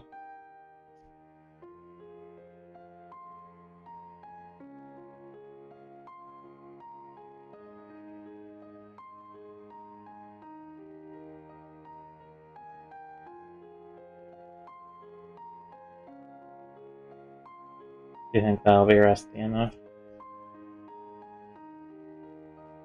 It'll be pretty rusty. It'll be, it'll tone down a little when it dries, but I noticed that the umber wash doesn't disappear quite as much as the black does as it dries. The umber likes to stick a little more.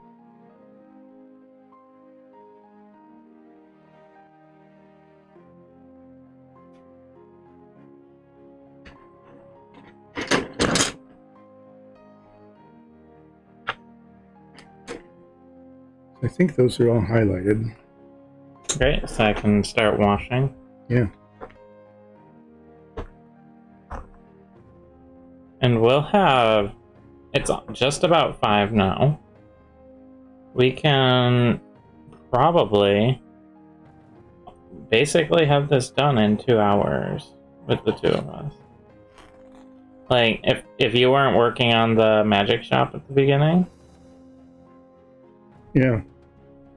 I know. I mean, that took as long as it did for you to put the base coat on the whole thing. Just gonna throw a little rust on this side of the beam.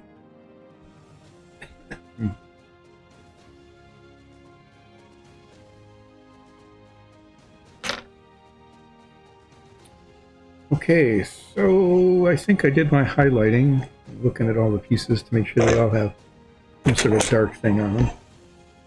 There's silver on that too. Do you have any leftover black wash? No. Okay. Well, if you want, you can rust those, and I can start black washing quick. Do you feel like it? Sure. Just rust the struts. I'll need one more cup for the black wash when you have a chance.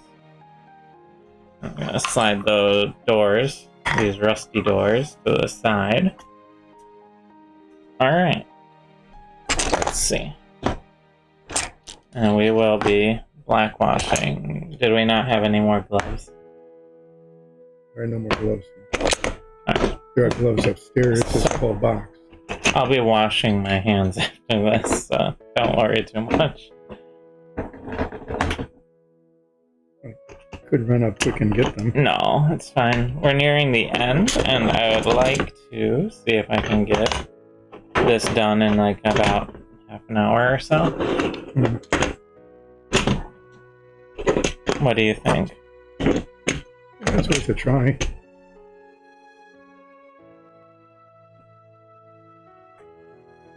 Got a fair amount of black wash here.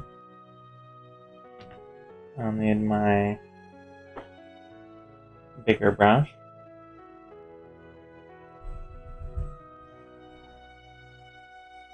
Which desperately needs a cleaning after today.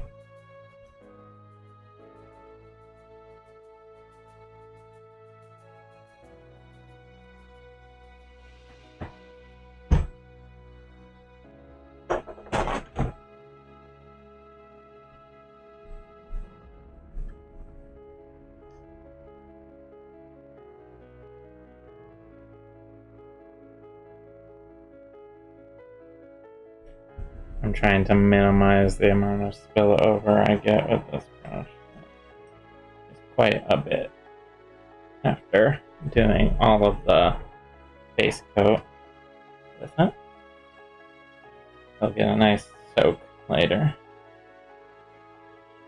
That should be good enough for now.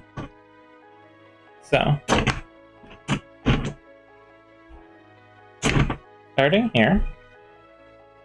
The black wash is fairly simple.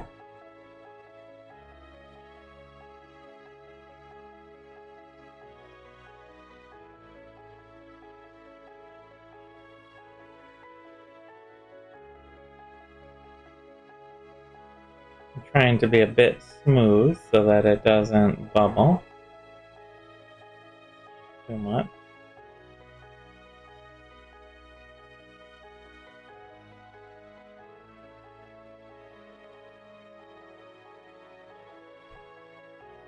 They were good and rusty.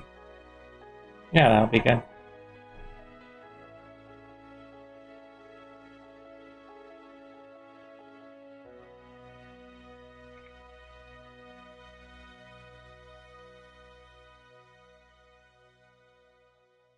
And to get a little more down at the bottom.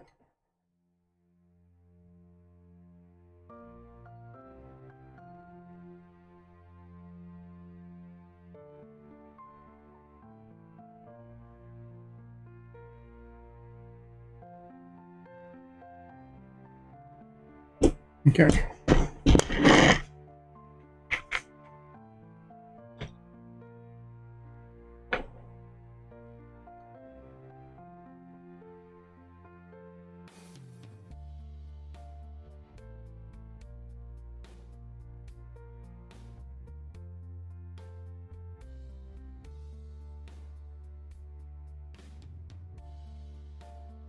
I'm gonna go get you a glove.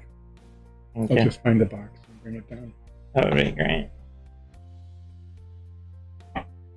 There's not really a clean way to do this.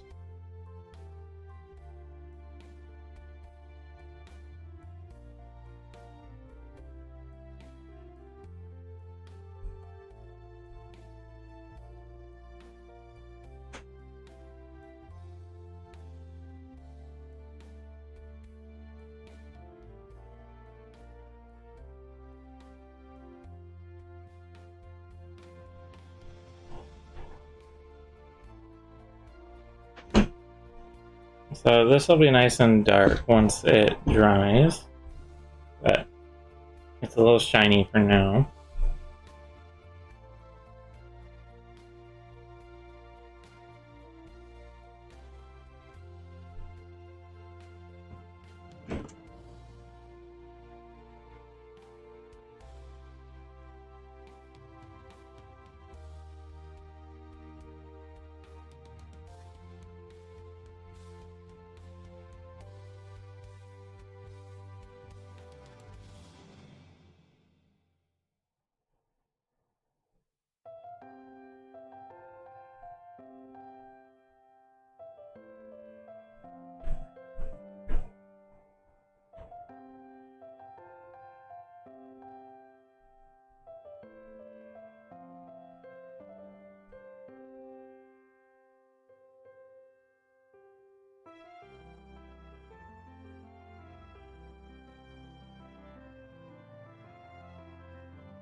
a little more wash here. I'm not getting enough.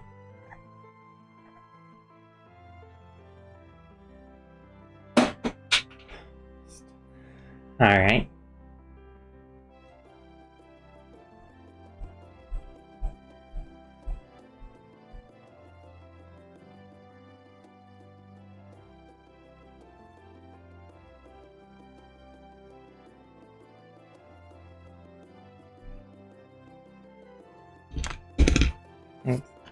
Could you find me another bottle of blackwash and get it shaken up? Thanks.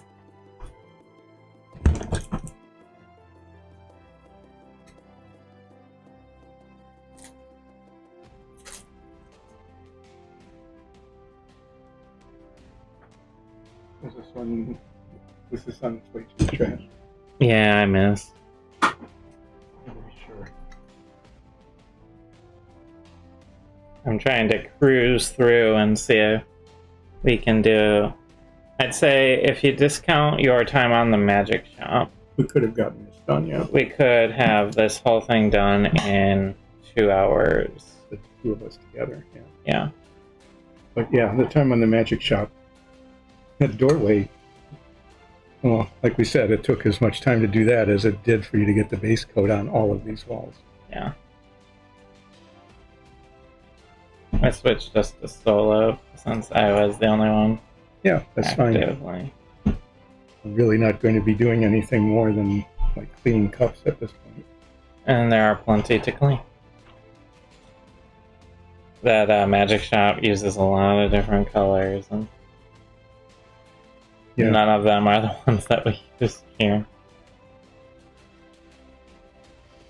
Yeah. Yep. That was true.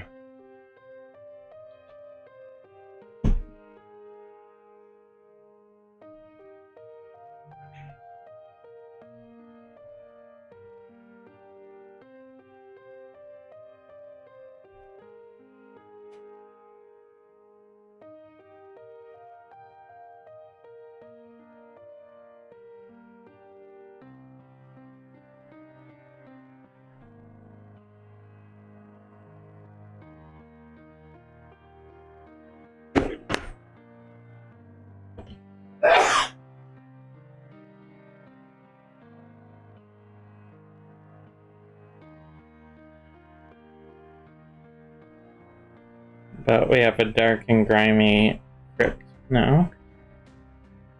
Is that... If you want me to, I can put some. You can go ahead and do... You had like a vision for how you wanted to do it? Well, I was thinking, I don't know if it'll show up much anymore. I was thinking of putting this in. Now you're thinking maybe not the whole thing, but just parts of it? I was thinking just put a thin layer across the entirety of it originally, but you had sort of an alternative thought. Well, no, that's what I was thinking, is a thin layer across the whole top, but then I thought of taking like a drop of thin layer of realistic water. Do you want me to put the dual camera on? Yeah, just for a minute. So we have this thing called realistic water, which you're not supposed to shake, so I won't. That pours in, and it's basically like a liquid clear plastic, but it takes a week to set up. So we're going to try, see how it looks. This is sort of like that, except it's all dark green instead of the light green. But what I was thinking of is putting like a drop of like orange or maybe something, and then swirling it around. You know how they do it in restaurants, where they put a dollop of the sauce in and then spread it? Okay. But you've already got it pretty gloopy looking. Do you think it looks properly gloopy? Yeah, it looks really gloopy. Okay. So we're just going to see how this looks. If I can get it open. There. Just going to see how it looks on this. Maybe what I should do, though, since so much of that is the yellow, green, just paint more of it that color. What do you think? It's up to you. I mean, I think it'll give us a good sense regardless, but Okay, if well, you would like to... I'm just going to pour a little of this in.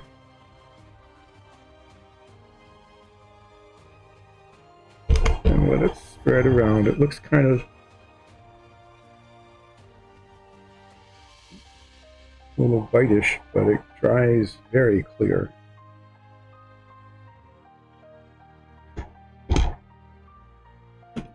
Just moving on to walls. Making sure it covers everything. And then we'll see how it looks when it's done.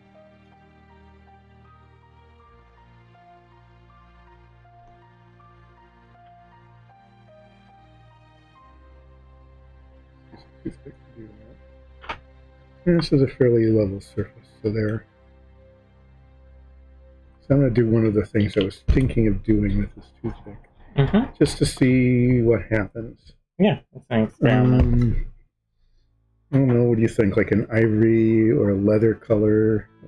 Ivory might be nice and pussy. Brown would be a little poopy. Ivory, dark sand.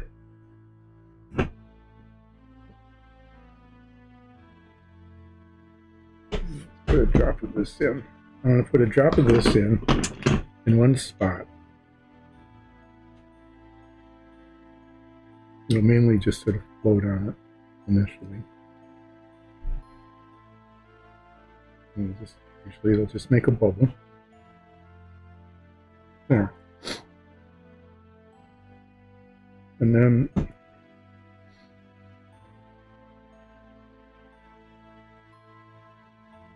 do that.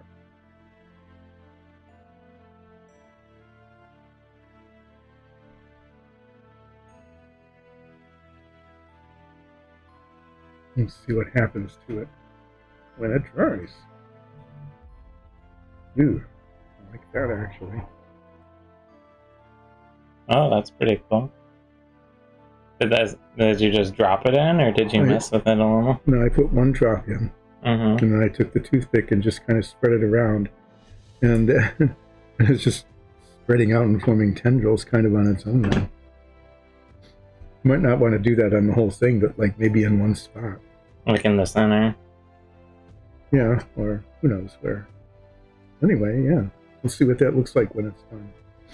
That will take some time to dry. Yeah, this will take a week. So this is just going to sit here forever now. Do you want to umber wash? Probably don't need quite as much paint. The rest of the doors? Oh, the edges? And the other side. Oh, okay. I didn't realize that the other side needed it. Just sort of. So maybe a little less, a little smaller drop. That drop got big because it didn't come out all at once.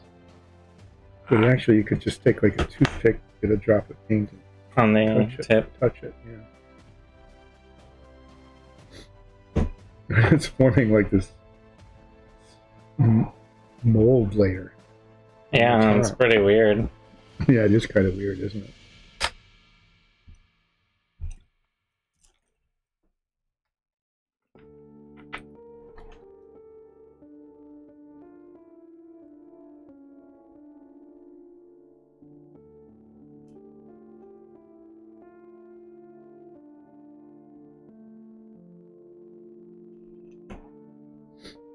Okay, I'm just going to take a piece of this paper towel because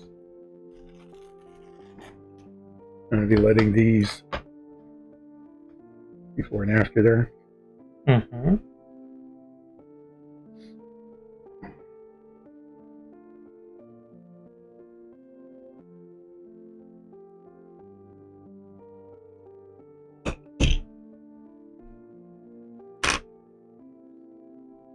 Okay, so the angle's on the top. I want it to kind of slide down.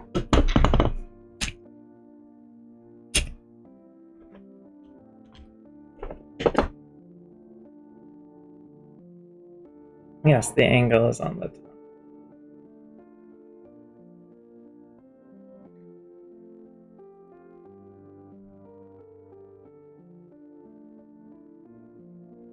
Did you prop this up at all to get it to sit in the... No, it's about the direction of brushing. Mm-hmm. It's the biggest. And it stayed there once. there. Generally, yeah.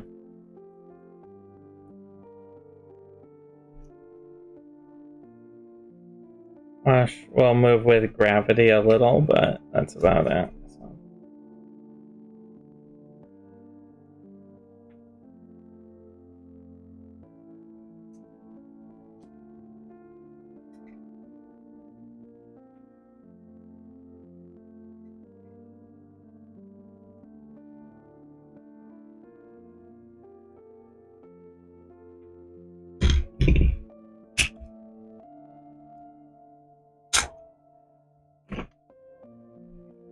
I'm almost through. I have 2 more walls, 2 inside corners, and then the rim of the ooze pool.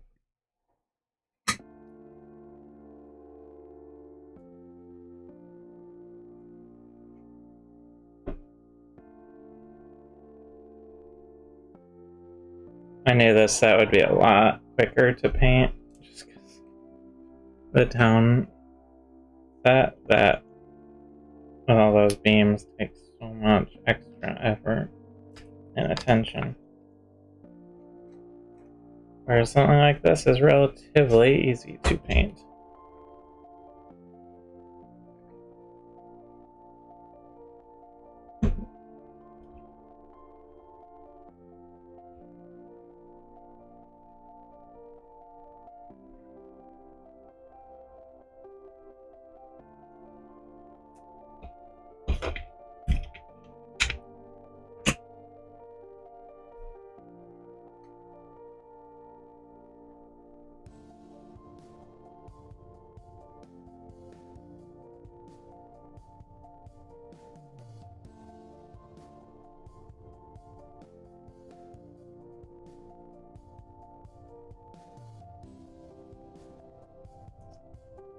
Okay, I think I got the effect that you were looking for. Yeah, that looks good. Oh. Just the top. Yeah, I didn't get all the edges. So that will be another little bit. So once that dries, we will need to hit the edges of the doors. Yeah. But you don't want to handle them too much while they're still nice and wet with wash.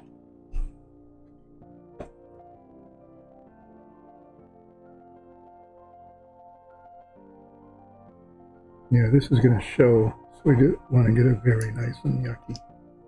Yeah. Right across the top.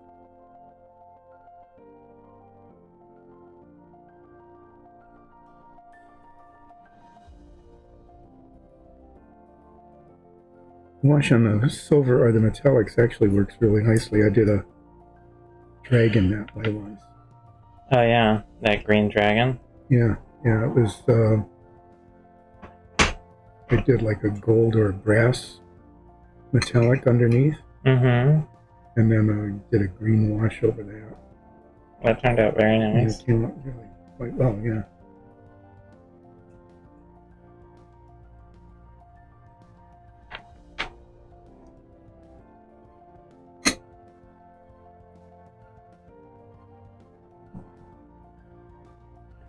Alright, so all I have left after this tile is the floor around the ooze pit.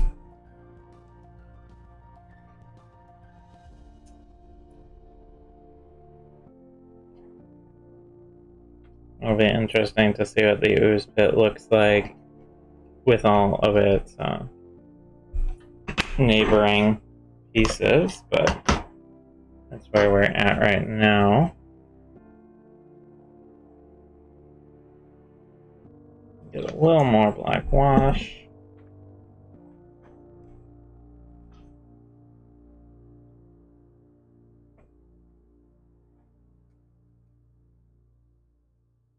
Going along the rim.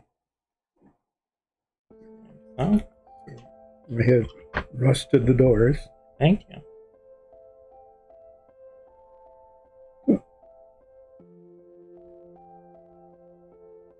Hopefully they'll look pretty good when they're dry.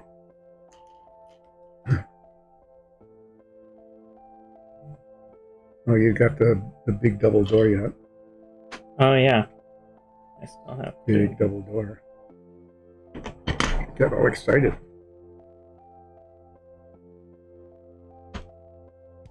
I thought I was almost done, but we have one more piece. And this is what that drop of paint is ending up looking like. It's pretty much stopped moving, but it moved pretty far. And it spread a lot. Yeah. We'd have to be really careful if we were to do something like that, to use a really tiny drop. Another thing like I can do? Like the end of a toothpick drop. I'm gonna put a couple black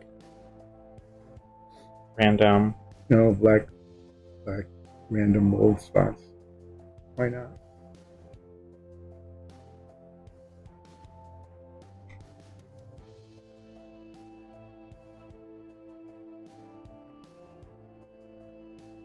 Made a pretty filthy mold. Yeah, it's pretty glooby. Pretty glooby. Side. And the last piece. Officially. Right? Did I miss any others? No. I'm just gonna go a little carefully along the edge of the framework here. You want it rusted, not blackened. Yeah. I don't think a little black will kill it, but... No.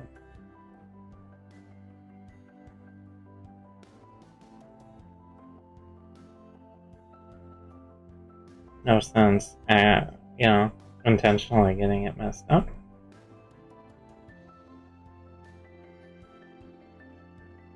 Yeah, so except for assembling the door, that takes, a minute. Like 15 minutes. Tops. I have to straighten the wire, the paper clips, and then one of them doesn't fit through one of the holes in the door. And you have to adjust. And punch a hole through it. And, mix a little epoxy. Yeah, hardly any time at all, really. But the doors are pretty cool the way they open, like that. Mm-hmm.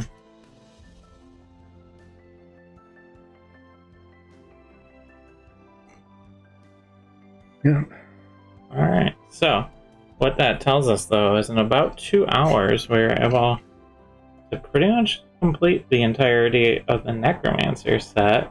Yeah, in terms of painting it. In terms of painting, we didn't do the sarcophagus, but that's fairly simple if it's a single stone type. Yeah, if it's not too complicated, like if you don't try to paint the figure on top in a whole lot of different ways. Yeah, but if you think of it as like a single stone or metal sarcophagus, it would not be our time. Painted like there's carvings on the side, but if it's just carved into stone, you'd paint it all the same color. And then wash it. And then wash it to highlight the carvings. And that would probably be enough to make it work. The knight on the top, I don't know. You might want to give him a coat of armor. If you want it like to be a metallic relief on top. Mm-hmm. Alright, so that's the full piece. We'll have to decide. In a minute here, I'm gonna probably stick it all together just so I can see what it looks like before I deglove. Mm-hmm. But that's what that's doing. I will take a picture of that and post it later on, so keep an eye out for that. If you want a say in future painting projects we do, check out our Patreon at patreon.com/diceanddungeons, where you can also support the show. All our shows that we do, and get to vote on things like this ooze puddle that we did today that is drying right here. If you are also interested, we use dungeon tiles just like these in our D&D show that we do Sundays at 2 p.m. Eastern. You can check that out here on Twitch, and we also have all of our previous episodes uploaded on YouTube. There should be a link below. You would love some emotional support? Yeah, exactly. That's what any of the tiers includes emotional support, right? Just kidding. Yeah, you're kidding about that. There is no emotional support. and yes, so thank you everyone for coming. Thank you. We'll be doing our next painting. I don't know what yet. On Tuesday at 3 p.m. Eastern, so check us out. And you can see all of our previous things up on YouTube. Thanks everyone. Thank you. Bye.